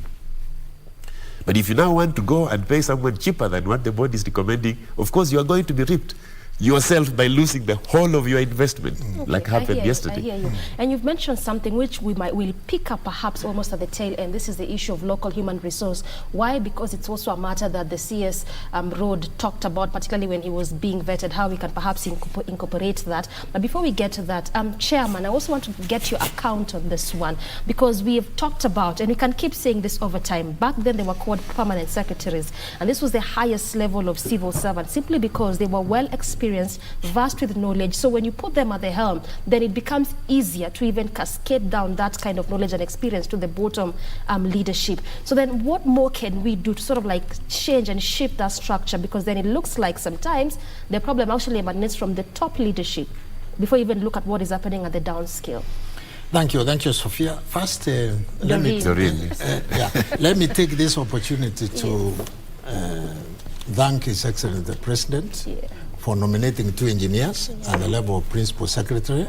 There is Engineer Mbugua, as my colleague has mentioned, in the State Department of Roads, and there is Engineer John Tanui in the State Department of ICT. We wish the President could have given more, so that all the state departments that are heavily engineering could be ended by engineers. But of course, he's the appointing authority. He has the right to do what he has done. But we are grateful we have 2. But when you look back in our government setup, before it expanded so much, we had 6 arms of government. We had the health, where the head was Director of Medical Services. We had the finance, where the head was Financial Secretary. We had the education, where the head was Director of Education. We had agriculture, where the head was Director of Agriculture. We had Foreign Service, where the head was the top diplomat, and the infrastructure, where the head was Engineer-in-Chief, as the title was. Now, this Engineer-in-Chief title has expanded because the engineering activities were under one. We have now energy on its own, still purely engineering. We have water, purely still engineering. And we have the roads, we have the transport, and so on. And what we are saying, these rockets, because they still remain engineering, if they could be ended by professional engineers, then this will give accountability, this will give proper direction, and this will support the cabinet secretaries to deliver their mandate very, very effectively and efficiently. In fact, I remember those engineers who served late Mbugua, Lord bless his soul in peace. We have Peter Wambura, we had Sharawe in the Ministry of Roads. I was also there in Ministry of Roads and Public Works. We had Engineer Kute in the same ministry. And so many of us who have served in that kind of capacity, because you become accountable not only to your employing authority, but to your profession. Because I cannot afford to mess up and mess my career, because the act is very clear on the discipline that will be taken on an engineer when he works without professional ethics and conduct. Well said, well said. Now, on this issue of local resources, how we can incorporate local resources. In fact, it's a matter that really was proffered so much so during the vetting, because it looks like to be an ongoing problem. And the latest, perhaps, project we have seen is the expressway, even the SGR. When the Chinese came, they came with their local human, their human resource, at that time. And it was towards the tail end where they were employing our very own local resources. We just talked about 1,500 engineers annually graduating. This is really quite a small number for them to be absorbed, such that we don't see a good number of them being absorbed. What can we do to sort of believe in our very own, so much so that even if we will employ services from outside, we don't do this at the expense of our own? Thank you very much, Doreen. You know, as an engineer, we believe we can do it. You believe in yourselves. We believe in ourselves, we are properly trained, and we even have just said we are now looking to have international recognition. We are not going to start again and go back to school. We are saying this is how we were trained, and we are up to the international standard. You know, the first university in Kenya was the Royal College, University of Nairobi. Before they became the Royal College, it was a college of, it was like an arm of the University College London. To ensure that the degree you are given, before the Royal College got international recognition, the degree you are given, it's okay. So that process is happening, and then any university that is offering an engineering program is supposed to be accredited by the board, EBK, to ensure that the program you are offering is up to our standard. And that the EBK will be able to assure the rest of the world that whatever programs are happening under my jurisdiction, they are these ones, that they are up to international standards, then we move on. So all universities, there should be no university offering a program that doesn't have this accreditation by the board. So we believe in ourselves, we know we are doing the right thing. The challenge, as I said earlier, is that the leadership don't seem to appreciate this, and therefore they don't give us an opportunity. The expressway, from the conceptualization to the design, we are saying local engineers should have been involved. From the onset? From the onset. The project, how it's happening. You can see that during the construction of Express, you're not an engineer, but we engineers see things that are being done as if they were not part of the original design. The change is done, it rains, and then you see pipes being put running all over the place. There is an issue that we don't have the exit to CBD. Exactly. Just coming out later. In fact, it is supposed to be expressway to town. So if it's expressway that doesn't alight you in town, it should have been like a bypass. And why do you want to do a bypass on top of Uhuru Highway? You should have enriched the northern, the eastern bypasses, spend that money creating bypasses. But this was need that people arriving at the airport need to be quickly brought into town, which is the commercial center. And therefore we need to have a ramp, an exit ramp, where people are coming and they exit into town. And it is possible. The local people saw it, but we followed it up and we were told, oh, it was taking a lot of Uhuru Park, and therefore it was deleted. Last time we were assured by the government they're looking into it and they're going to provide that ramp to have an entry and exit from town, so that it is expressway to town, not expressway to Westlands. We have already the bypasses. So and I said we are about 10,000 of us at the moment. We have proper training. Those who are lucky to get jobs are properly inducted. They go through professional capacity building, and they are able to offer these services. All we are saying, give us a chance. Don't go to an engineer to advise you. Don't go to an engineer to build your building. When your car is broken down, I'm sure you don't just stop on the road and every guy you open the bonnet. You want to maybe call a friend and say, who does your car?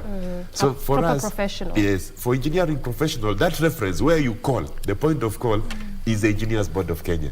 Google their website, and then they have made it very easy.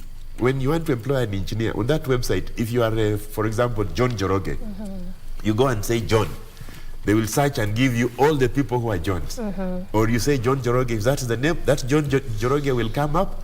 His speciality is listed. You know, like the other challenge that you may make also is that if you are an electrical engineer, then you should not do civil engineering work. It's well cut out. It's well cut out. If you are a civil engineer, I should not start doing mechanical engineering work. And the board looks into that. So we are properly trained. Sometimes you misuse the word engineer. You say, oh, the developer was an engineer. But probably he was a mechanical engineer. What has collapsed is a structure. Yes, and you keep saying it was the engineer. It was the engineer. Or some people, unfortunately, use the term engineer. You know, the usage of the term engineer in this country is protected. You can only say engineer so-and-so if you are on the register of EBK. That's why the chairman showed you that you have to have that identity card, that you are an engineer. And anyone who tells you is an engineer, you ask them for that card.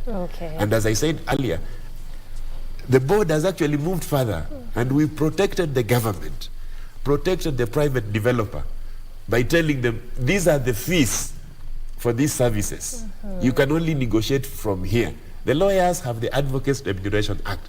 The doctors have their own. That's another thing also. So even, even the engineers we have, so the developers should not fear to employ an engineer because they have been expedited prices. No, they have been given guidance. Okay. And if you feel the engineer is not giving you the service you have a right to write or complain to the board, and the board will take action and ensure that the services which they have described in that contract, you need to go to the site, check the state of the foundation, the state of the soil, and then you design a building for that particular. The building in Kiambu on a red soil plot should not be the same building in Just Syokimau. hold it there. Just hold it there. Seems like I keep cutting you short every time we're about to take a break, but we'll come to elucidate much on that particular point. We are due for another break, and also what you are seeing there, those are live pictures from Seasons Kasarani area. Of course, the moment we link up with our reporter Farah there, he'll be priming us on the very latest from that particular end. But let's just take that quick breather. We circle back with plenty more on this conversation.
Yakisi World Cup ni tamu.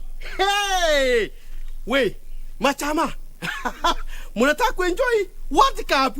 Bas, mumebika. KBC radio sote zinakotangazia hii World Cup ya Qatar. Alafu moja kwa moja. Tunachukuliwa baka muchi wa Qatar, ambapo sasa Channel 1 TV inakuonyesha World Cup vizuri. Ukiwa kwa nyumba, unatazama, una enjoy, unasikia raha. Go! Imepotea, go!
Yes.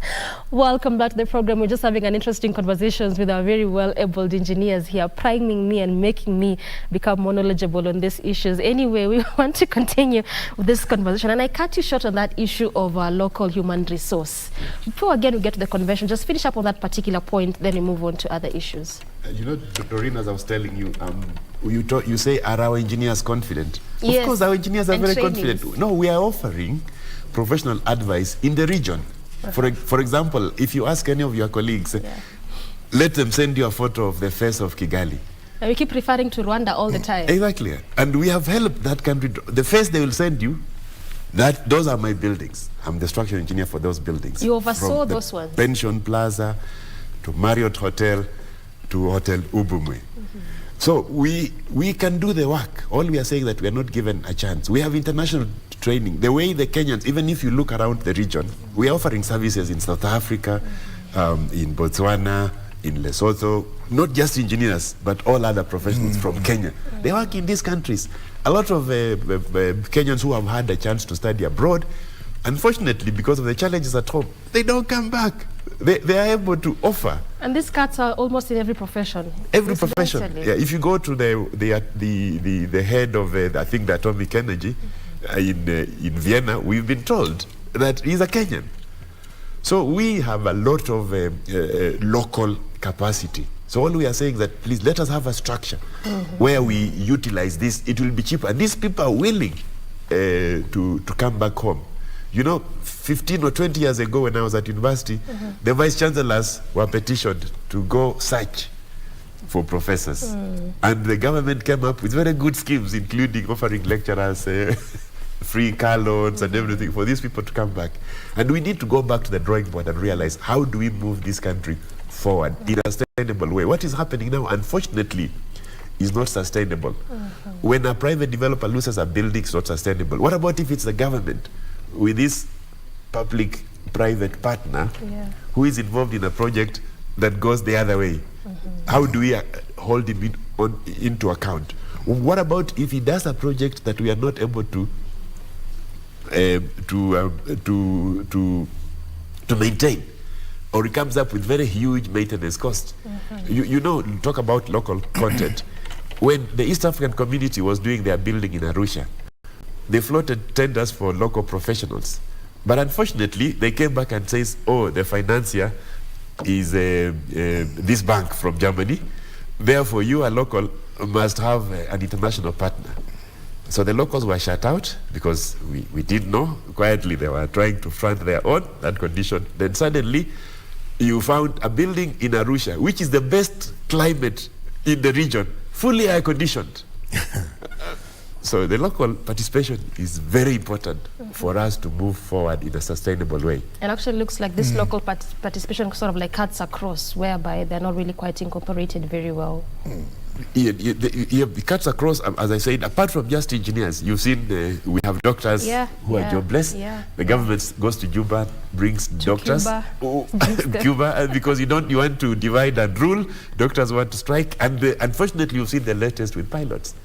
Yes. Our pilots are working all over. So we say the leadership should appreciate that we need to nurture our own. Yeah, it's better for people to leave, go outside when we don't need them. Not to go outside because we've trained them and we have rejected them. We're not giving them a chance to participate with us. Yes. Well said. Well said. Yeah, maybe to end on my colleague has talked of qualified engineers repeatedly. Let me just very quickly highlight what that means. That means when a young person enters university, he or she registers for an engineering course which is accredited or approved by the board, by Engineers Board of Kenya. And they do that course for 5 years, on and off, doing practice and so on. When they graduate, they are admitted in the bond register as graduate engineers. And then they are taken through internship for 3 years to be exposed now to practical aspects of design, construction, maintenance, and all that, of different fields. It could be civil works, it could be manufacturing, it could be structural, and so on. Then they sit a professional examination and they become professional engineers. After practicing for about 5 years as professional engineers, they can sit another professional examination and become consulting engineers. Then they practice for about 15 years. They sit another professional examination and they become accredited checkers. Is that intense? Sorry? It's that intense. Yeah. Well, it's as you go up, it's not as elaborate as a professional examination.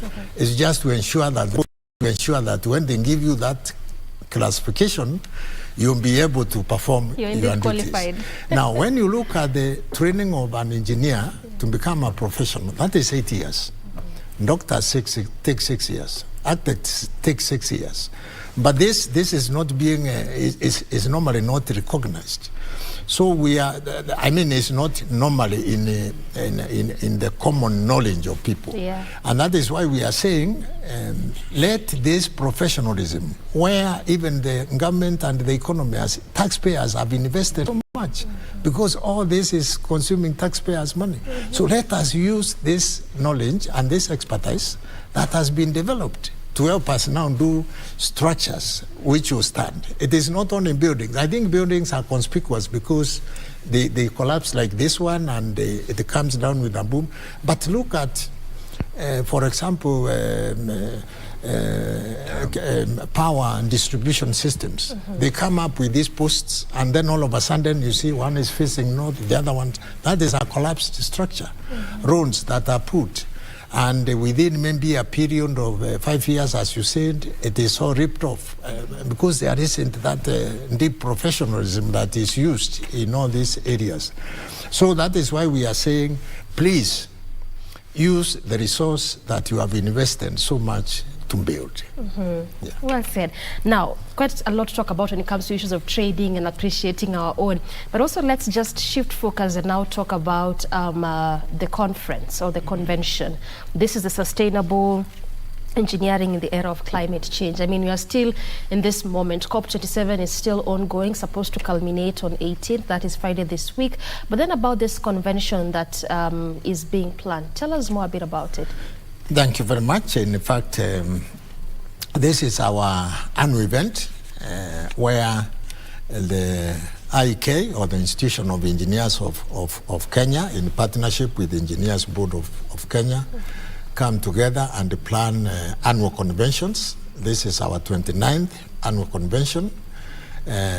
We plan it for a long time. We are going to hold it from 21st to 5th next week. And there is a planning committee that has been sitting for almost 1 year because it sits immediately after the other one, which was held last year in November. And we drive the theme from the direction the government is driving its agenda and also globally. And we came with this theme based on the discussions in Scotland last year during the COP26. Yeah. And when it was recognized there is climate change and we must do something to reduce the level of carbon.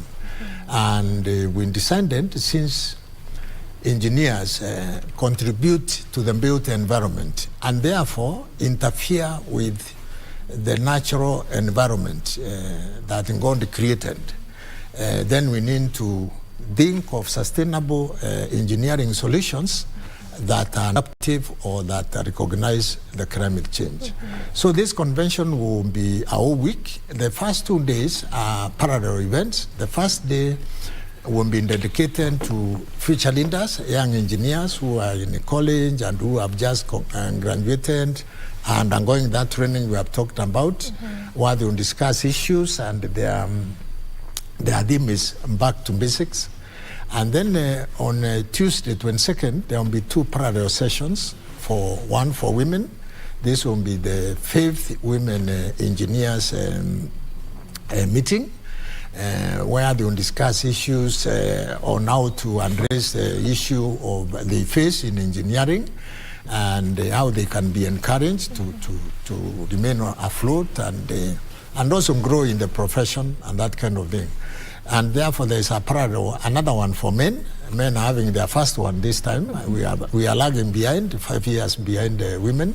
But all the same, it's better late than never. We are starting a session And the men have also been discussing issues that affect them. Some of the issues that have come of late are issues to do with mental health and issues like those. We'll be looking at that. And then the main convention now starts on Wednesday, 23rd, where it will be officially opened. And then we have 23rd, 24th, 25th up to around 1 o'clock when we formally close it. And in the afternoon, we have industrial visits within the coast. The conference will be held at Indiani Reef Resort. And it is also going to involve international delegates. In fact, we have about 25 delegates who have confirmed from within our region, from Africa, from Asia, from Europe, from the Americas. They will all be coming there. Some will be, it will be in two forms. There will be physical attendance, where we expect about 1,000 delegates, and virtual, where we expect about 5,000 delegates. It will be addressed, as you and Engineer Matalanga say, we are affiliated to international organizations. For example, Kenya, through the Institution of Engineers, is a member of the East Africa Federation of Engineering Organizations. In fact, the current president of that organization is a Kenyan, Engineer Collins Juma. We are members of the Federation of African Engineering Organizations. Again, we have been privileged in the past to have had 2 Kenyans who have been presidents of this institution. Engineer Ada Ogwaya, who is a lecturer at Kenyatta University, and Engineer Julius Riongo, who is CEO of Savo Energy. And then we have the World Federation of Engineering Organization, which is based in Paris. We are also members of this through the national member, the institution. And last month, the board was elected as an affiliate member, which is another big milestone for the country, that we have 2. I think we are the only country in the whole continent, and the second in the whole world to have 2 members in that organization. Wow, that's quite a milestone. The first to have 2 members is America, where they have their own institution as members, and then the Society of Civil Engineers are also an affiliate member. We are taking these measures because we are also working towards acceding to Washington Accord, where we become a signatory and then become members of the associate members of the International Engineering Alliance. The advantage of this, without taking a lot of time, is we become globally, our engineers will become globally accepted. If an engineer goes to work in, like you had this job in Arusha, if we had acceded to this account, then Germany would not have said, let's have international engineers, because we already recognized. So even locally here, our engineers will be globally accepted and recognized. When they go to work in Europe or America or Asia, they will be recognized. The other advantage is our universities, which are working with the board, whose programs are accredited, will become centers of excellence. They will be able to attract international students. Maybe you have never thought and wondered why a lot of students, including Kenyans, go to South Africa universities. Is because South Africa is the first country to accede to this accord.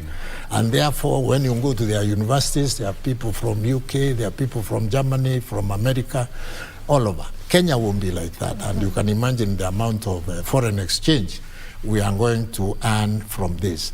And also, again, on the universities, our lecturers will be internationally recognized, will be external examiners.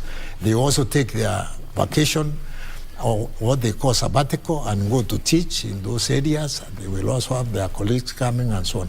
So there is a whole package of that awareness. And that is why the things we were talking earlier here of engineering discipline being upheld, because as we walk through this journey, and then the international community sees our buildings collapsing, they don't know their quirks and so on and so forth. So that is why we are saying there should be discipline in this, and everybody to cooperate so that we have a decent country, we have a decent society, so that we can roll out these benefits for our people. So this is the conference, and the theme of it, and the membership to attract. We shall have the president of the International Engineering Alliance addressing us. We shall have the president of WFU, World Federation of Engineers, addressing us virtually. We shall have the president-elect of the World Federation of Engineers, who is a Nigerian, coming to attend physically. And again, this is a milestone for our continent. For the first time, Africa is going to have the first president of the World Federation of Engineering Organization, Engineer Mustafa Shehu from Nigeria. You'll be here physically. As I said, we have two president of the African body. The leadership has been with Ghana, who and Alain the president, and it is coming home again because the president who was installed last week, or who was elected last week during the engineering week in Addis Ababa, is Adwandis from our neighbor, who will be taking over. In fact, he will be installed in January next year. And again, another lady taking over from South Africa, who is president-elect. All these personalities will be here talking to us engineers locally and exchanging ideas and that kind of thing. Okay, well said. We have also a few of our ministers who have indicated their willingness to come and talk with us. The minister in charge of water, Honorable Alice Wahome, she in fact launched the media coverage of the event on Monday? Monday of this week? Yeah, Monday this week. Our own minister has confirmed attending, Honorable Kipchumba Murkomen will be there. And we have also an indication that the Speaker of the Senate will be there gracing the occasion on Friday. Kingi. Yeah, so that is the convention, and the various topics are geared to... Just before you talk about the topics, Chairman, I want you to pause on that one because I want to give Engineer Nathaniel also a chance to sort of chime in on that one before we take again another break. Thank you. We'll come to the topics momentarily, but also 29 years. Chairman talked about this is the 29th? 29th one, yes. 29th? Yeah, the 29th one. 29th so we've one. had 28 previous ones. Exactly. Yes, yeah. I mean, when you look at this, is really quite some time just to be having this conventions over 20 plus years. Yes. What would you say in your account has been the progress of just having this continuous conferences or conventions? So, as a country, of course, we've learned a lot, because when we have a conference like this, yes, there are things that we discuss and then we make resolutions. So we use the discussions into resolutions, into implementable items that we share with the policymakers, with government, and now, of course, with the county's government. So you'll be happy that in Kenya, during the 2018, which was the 25th one, we were actually privileged to host the whole of Africa. So Africa Engineering Week was held in Kenya. And then the entire African continent. The entire African, of course, with the other international participation. Okay. They came for the Africa Engineering Week. The 5th Africa Engineering Week was held in 2018 in Kenya. What the chairman said is that the 9th African Engineering Week was held last week in Addis Ababa. That's where the leadership of the FAU was being discussed and then taken the changeover. So as a country, we've benefited a lot. And just look at our professionals, our members. We also take, engineers sometimes quite busy, and we follow projects. So you'll find an engineer working in Lodwar, unfortunately a lot on his own. So we give them a chance to come out from Lodwar, come together, where we network, we learn from each other, we bring on board the state-of-the-art practices. So we take advantage of this conference to share and learn from each other. And I know the chairman talked about the industrial visits, everything. We also engaged in the CSR activities, like we visit deserving people to identify with them, see their problems, and try to find ways that we can assist. The conference has been very, very successful. These resolutions are also shared globally.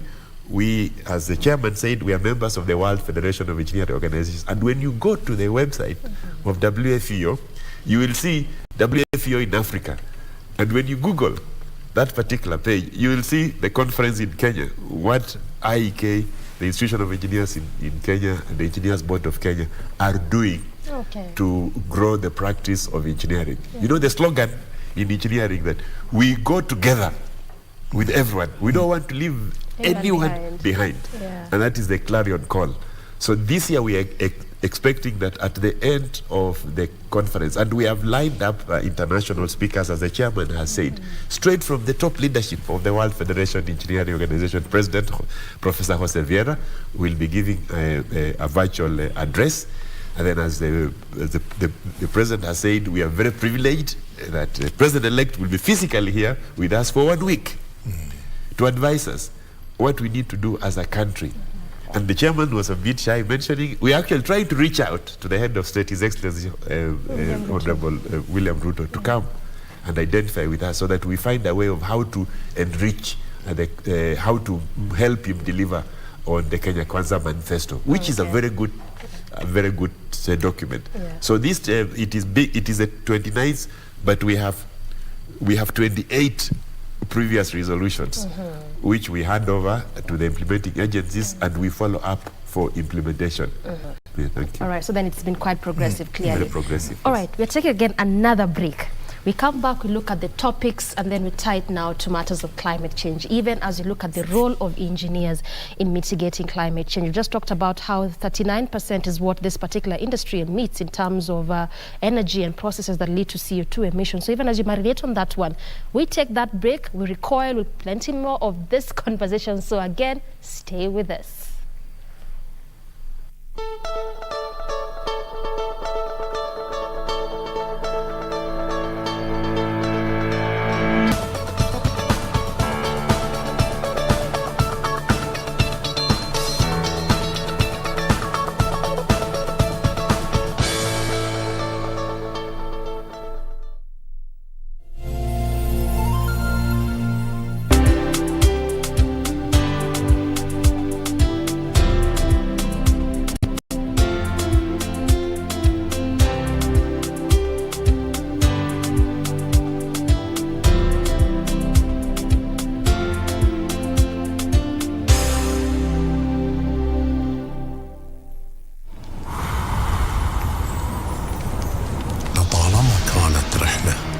الأسطورة يطوي الليل لتروي لنا القصة تعانق روح من تقابل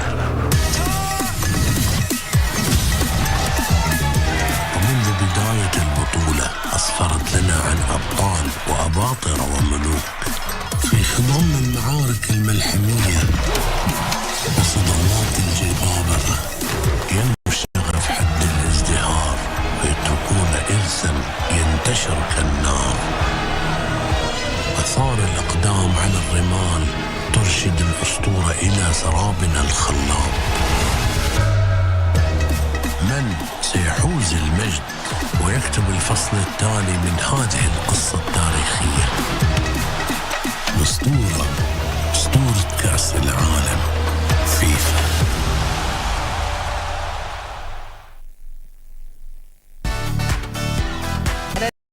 Has a lot of atonement to do because for a phase in his career he was the bad boy in the sport, he was the bad boy in our entertainment scene. What do you mean he has atonement to do? He should. You sound like a priest confessor. No, yeah? What I'm saying, I'm not. I'll tell you why the World Cup is so special to me. My father, ambaye pia alikuwa mlevi hapo West, my late spoil your father's. No, it's not. He carried a big color TV. This is during the Maradona World Cup. He brought a big TV home. He climbed the roof with an antenna. He set it up. And when Maradona scored that goal, I think it was June 23rd, 1986, my father held that TV and he shook it with his shoulder shaking. And he shook it and he said, Diego, Amanda, Maradona. Yes. Then he turned back and he had tears. Oh. And you know, that's the softest thing. swim. And I think I fell in love with the World Cup that day. And I thank KBC again, as you have been doing across the weeks, but sincerely, for bringing it to Mashinani for free to Kenyans.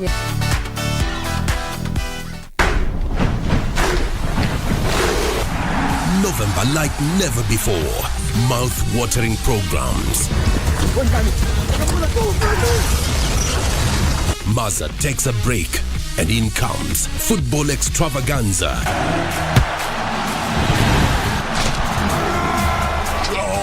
And a bouquet of the best of movies from the Orient lined up for you. Oh yes, November 2022 is like never before. Only on KBC Channel 1.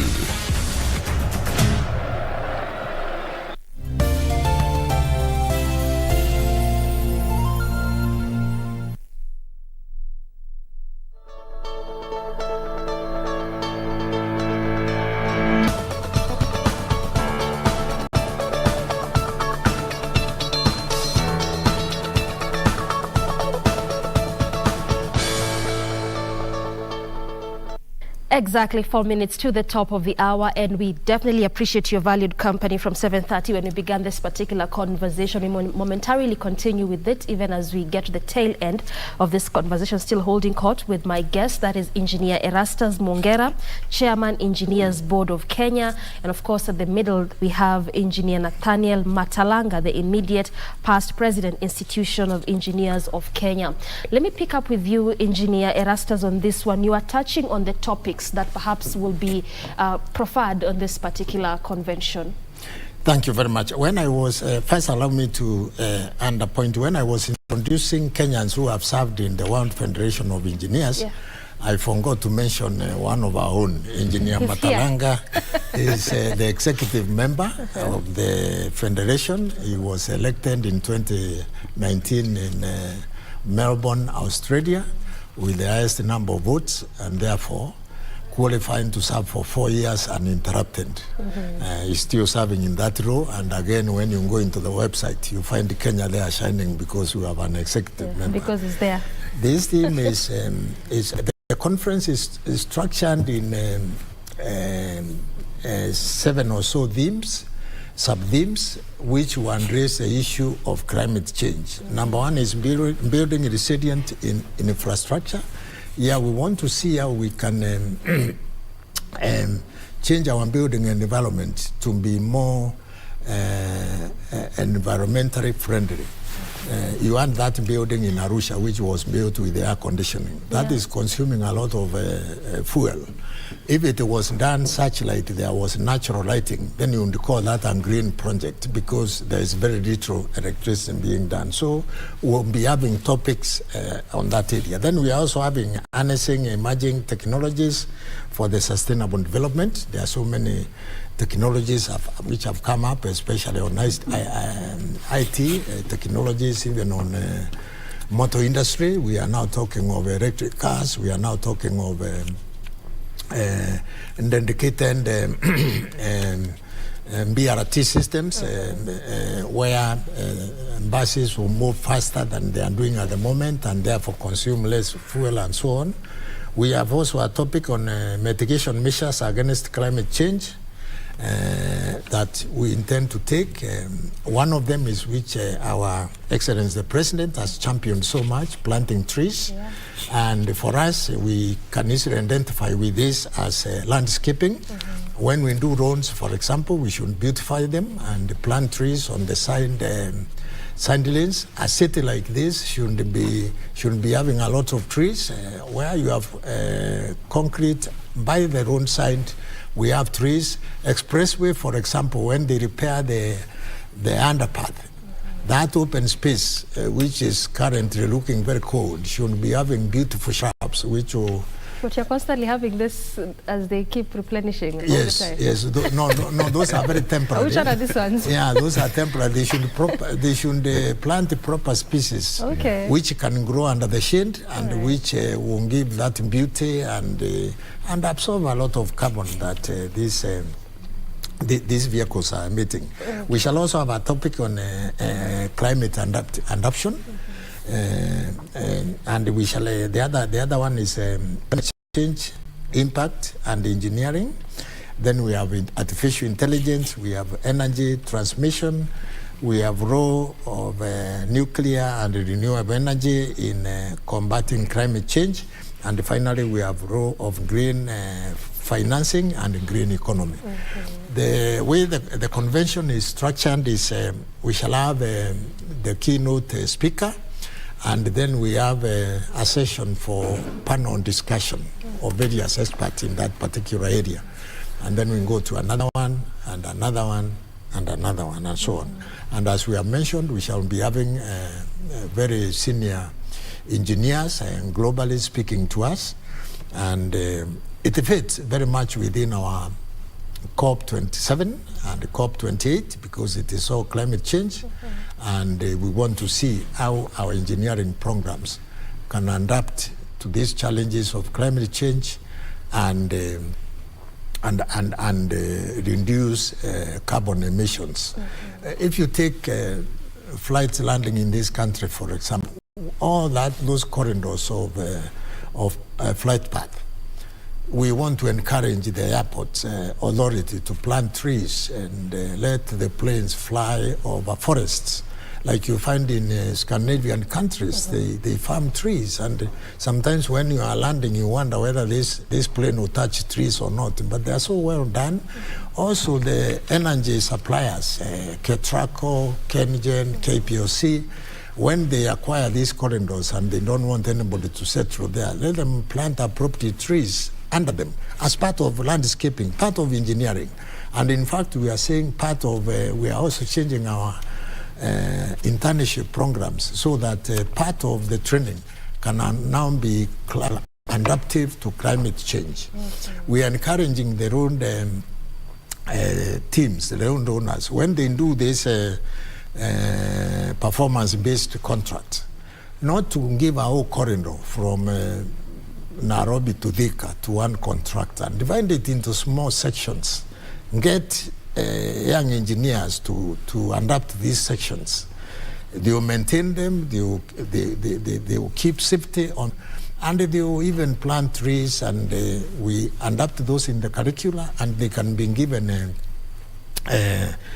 credits for this. Okay. Every engineer who is in the register is supposed to prove that he has had continuous professional development. For graduate engineers, they need 20 professional development units. For professional engineers and above, they need 50. This convention will be giving them 25. So for graduate engineers, they will have scored their 20, so they can get their licenses renewed. For engineers, they will get, the professional engineers will get 25. It will not be difficult to look for another 25 because they are supposed to train these graduate engineers. So part of that training gives them their continuous professional development unit points. Okay. So it is so inclusive, it's so beneficial. It's available. It is also, the conference will also be attended by non-engineers, those other scientists who want wanting to learn. Yeah, who want to learn. Media personalities like yourselves. You are, in fact, we are aware that KBC will be attending and giving us coverage, for which we are very grateful. So it is for everybody, and we encourage everybody to attend. I hear you. Now, Engineer Nathaniel, there's something very pertinent which I'd want us to discuss a bit further. This is something that also the chairman has touched on, like the issue of planting trees, and the chairman has given various examples on this one. It is a matter that the president is, I should say, very close to his heart, given by how he really talked about it. 5 billion trees in the next 5 years, 10 billion in the next 10 years. In fact, he even said that the Ministry of Environment will be allocated more money just for this particular purpose. But then talk to me about the practicability of this, because it's not the first time we're talking about planting of trees, and this all in a bid to ensure that we have a good climate, to just curb the adverse effects of climate change. How practical? Thank you very much. How practical, from where I sit, I think it is possible. But you know, planting of trees is just one of aspect, the mitigation measures that we are supposed to do as a country.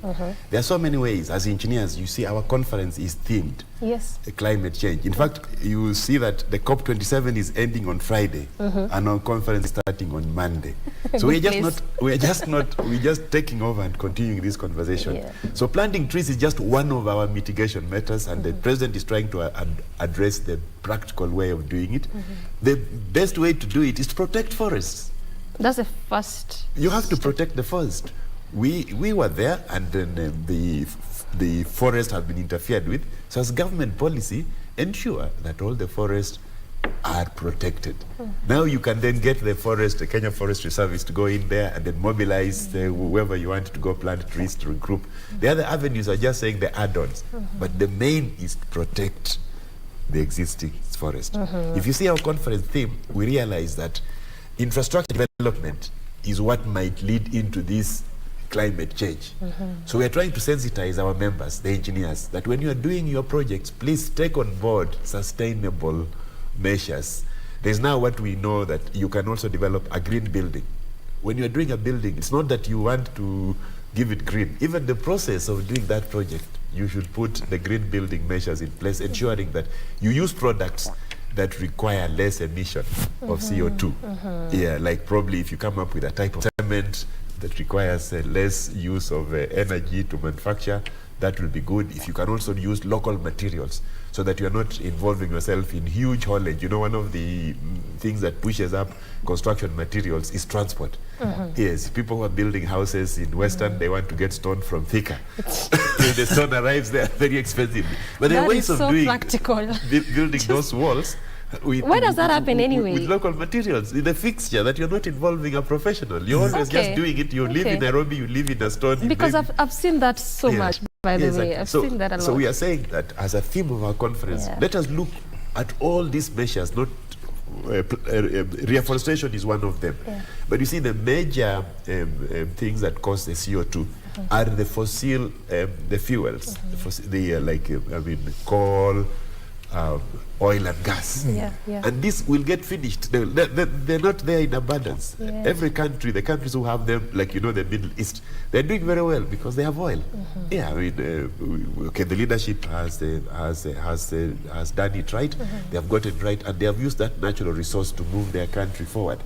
Challenges in Nigeria associated with this particular resource, some people even want to say it's a curse, but it's wrong. The natural resource is a blessing.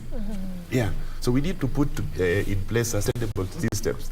But in addition just to concentrating on these fossil fuels, which will cause a lot of emission of CO2, we engineers are saying, sensitizing our members, as you do these projects, please consider the use of other alternative sources of energy.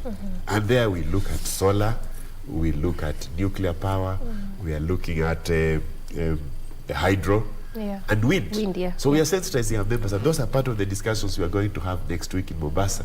That as you do projects, are you able to promote, when you do a house, for example, and a residential complex in Nairobi, can you harvest rainwater instead of using the water from the county or from the city council that has gone through a lot of processes to manufacture, then you flush it down again and you take it back.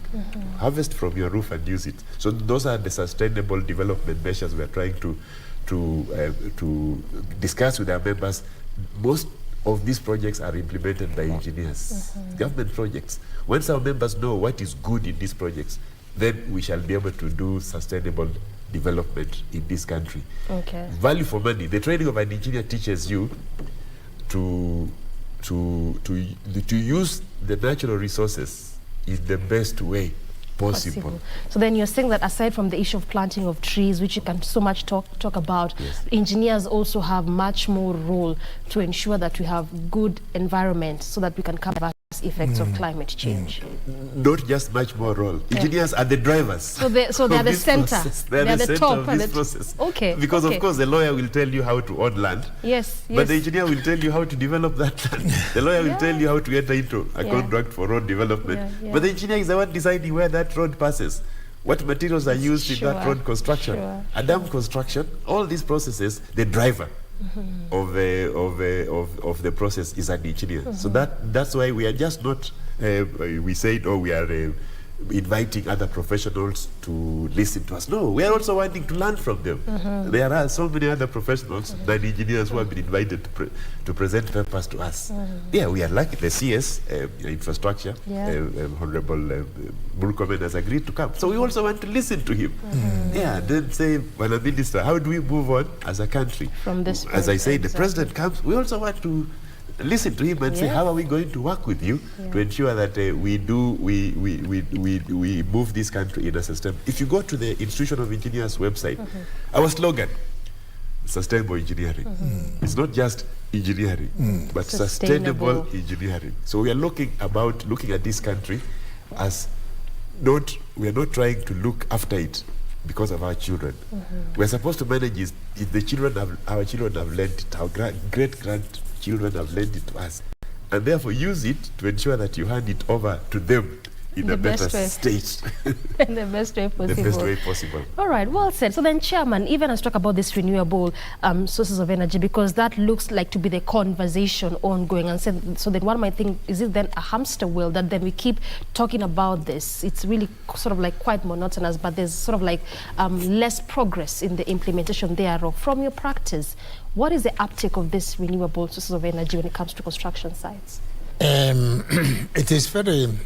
It's very practical. We are not just talking about it. Because engineers are researching on various aspects. If we come again home to the building, which is a common structure that everybody seems to appreciate because it provides a shelter.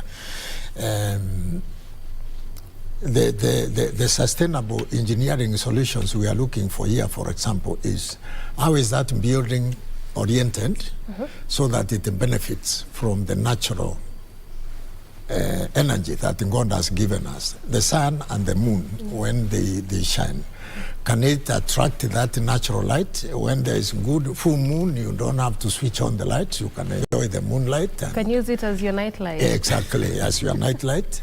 Also, we have other sources of energy like solar, which are not fuel.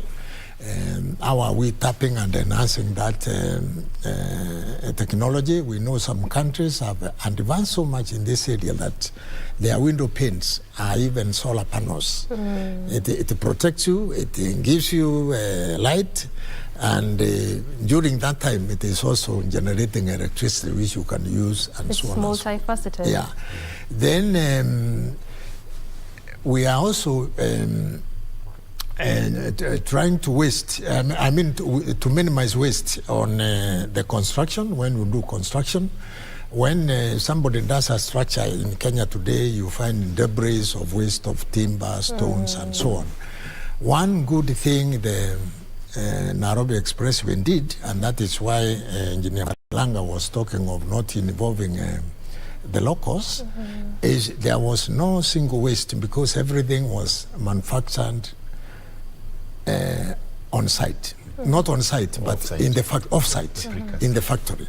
Even the reinforced bars were cut to the very precise length, and therefore never find a reinforcement bar this long wasted. So every material came with its intended purpose. Yes, and they would design and measure beams and carry them and put them the decks and so on and so forth.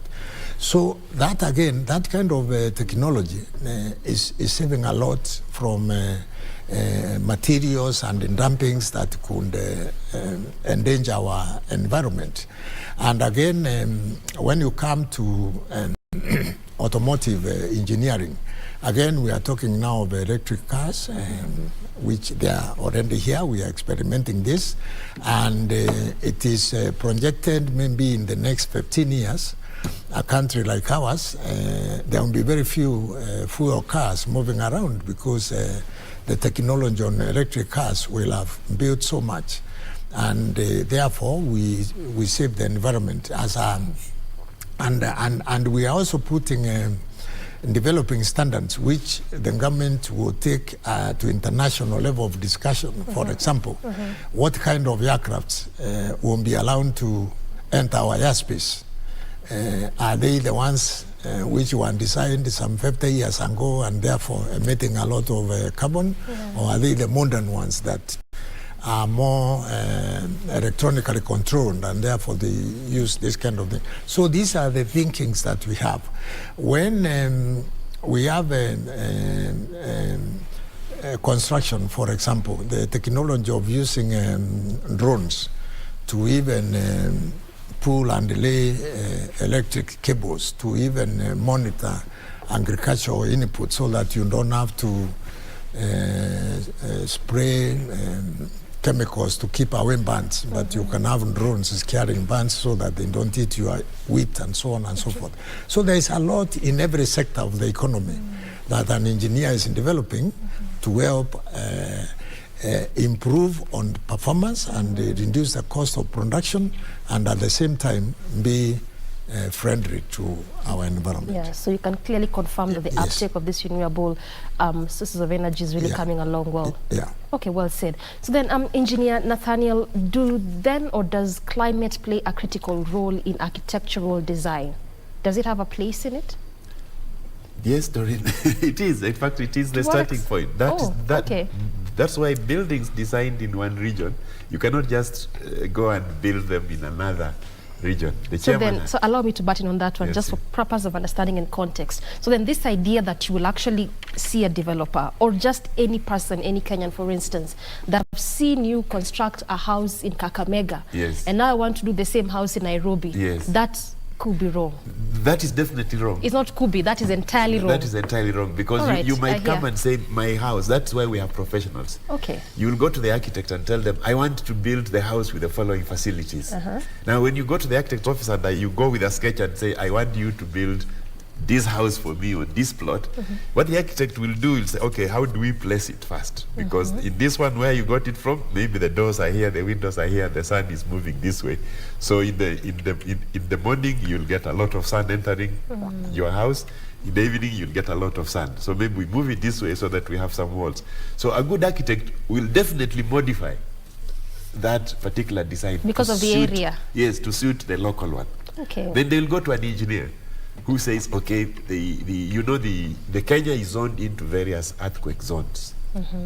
So you will come and say, yes, the way you build a house in the Rift Valley is not the same way you will build a house in Mombasa or Kisumu. Because in the Rift Valley, we are in the Rift Valley, there's a higher chance that there will be a higher impact on earthquake. So you're supposed to build it in a way to respond to that particular local condition.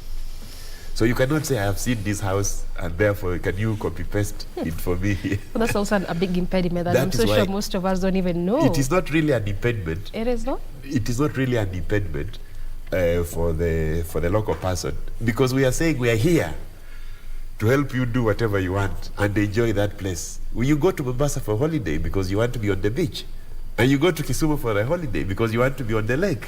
So you cannot say being on the lake is an impediment from you. So I was saying impediment in terms of those that really insist. I saw it this way. I want it. It must be this way. You can get exactly that way. You can? Done to respect the local conditions. All right. And you should be able to listen. The way you go to a doctor, you should be able to listen. That's the point. Yes, you cannot go to a doctor and say, you must treat me this way. No. Can you prescribe for me this medicine? The way you prescribe for chairman, you must also. Yes. You know? Okay. So you will listen. The doctor will listen to you and prescribe to you appropriate medicine. Yes. So a professional will listen to your demands. I want it exactly that way. He will give you what you need. Okay. You know there is the wants and then the needs. Yes. So he'll give you what you need and explain to you why you need to accept, because that's what is supposed to serve you. I talked about a building in Arusha. Yes. Of course, the people came and they designed a fully air conditioned. When you use it, of course, we are saying, yeah, you are using it, but you are now causing a lot of carbon emission. We could have saved it. There is the other issue you said. The Wanjuku needs to be sensitized, and Wanjuku is everyone, from the guy with money, the big developer, in my case I also call him Wanjuku, to the person who doesn't know who an engineer is. So we need to educate these people, and I call upon you, the journalists, the media, to carry this information to our people. Yes. That for you to get a sustainable is not just about roads. Even your house. There are people who are buying these apartments that have not been engineered. They are very hot at night. You have to open windows. The mosquitoes come in. Maybe an architect will decide in such a way that he puts for you a mesh that will cut out those mosquitoes. A builder doesn't know. He'll say, hii mesh ni expensive, imechorwa hapa. Let us just leave it out. You'll get a cheaper house. So that's why you need a professional to respond to your needs. Yes, I hear you. And prescribe for you a solution that meets your that's where engineers come in to guide the government to do sustainable infrastructure for this country. That's why we are talking about sustainability. We cannot move and use resources properly if we're not able to sustain resources. I hear you. Yes. And director's already screaming. Now we need to exit. We need to sit this ground for the next program. But I want to give you the last word, Chairman. In just 1 minute, what would be your clarion call, even as you look forward to the convention, and also even as you look at matters of mitigating climate change? Very, very quickly. Thank you very much. Very quickly. Number one, I appeal to all Kenyans, especially developers and those who consume human resource, to respect engineering and employ professionally qualified engineers.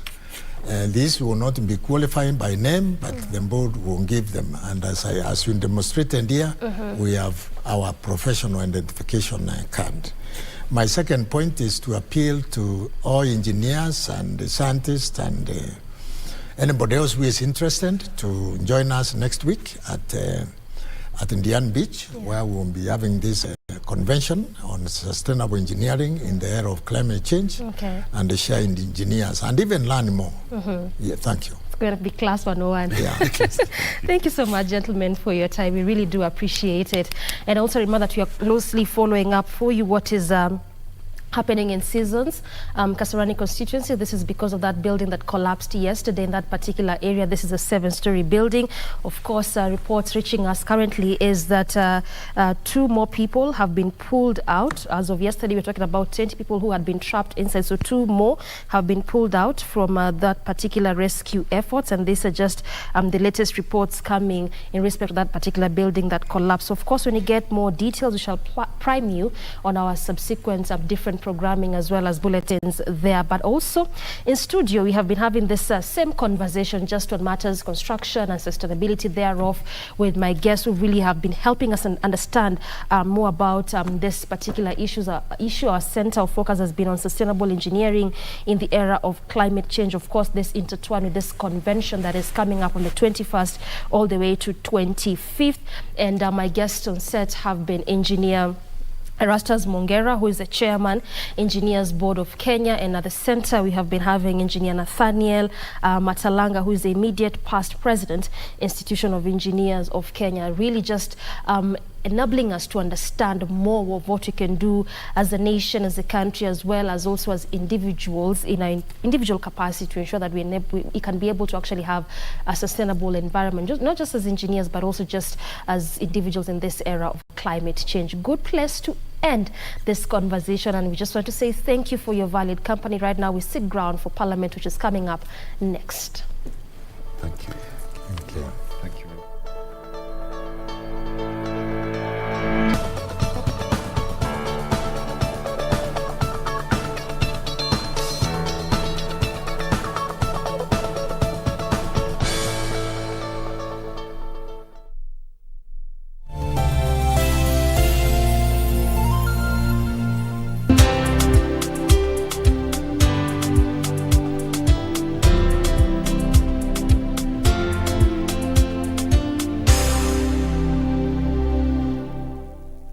Kupata Waibrania kama skiza tune yako, bonyeza *811 *817 #. Yesu Kristo ni yule yule, jana, leo na hata milele. Wahibrania 13:8. Kupata Waibrania, bonyeza *811 *817 *811 *817 لطالما كانت رحلة الأسطورة يطوي الليل لتروي لنا القصة. تعانق روح من تقابل. ومنذ بداية البطولة أسفرت لنا عن أبطال وأبطال أباطرة وملوك في خضم المعارك الملحمية وصدمات الجبابرة ينمو الشغف حد الازدهار ويتركون إرثا ينتشر كالنار. أثار الأقدام على الرمال ترشد الأسطورة إلى سرابنا الخلاب. من سيحوز المجد ويكتب الفصل التالي من هذه القصة التاريخية؟ أسطورة كأس العالم فيفا.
Good morning, can you hear me?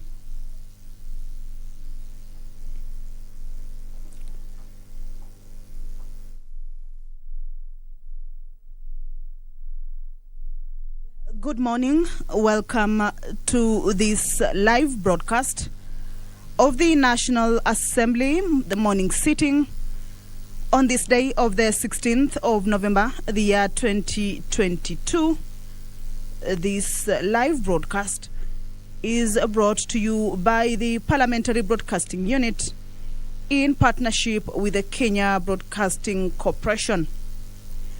In the order of business for the members of the National Assembly this morning, there are two motions that are lined up for consideration. There is the motion by the member for Dagoretti South, Honorable John Keria, on the tree planting along the roadsides and road reserves. This particular motion seeks to have the House resolve that the government includes a component of tree planting in all road network designs and also makes it compulsory for road contractors to replace any tree harvested during road construction upon completion of the project. Debate on this motion already kicked off, and this morning session will be a resumption of the debate that was interrupted on Thursday, November 10th, the year 2022. Balance of time is 43 minutes. So this is a motion that is lined up for consideration on the floor of the House this morning by the members of the National Assembly. The motion by Kwanza MP Honorable Ferdinand Wanyonyi on publishing of the rules and regulations for private land use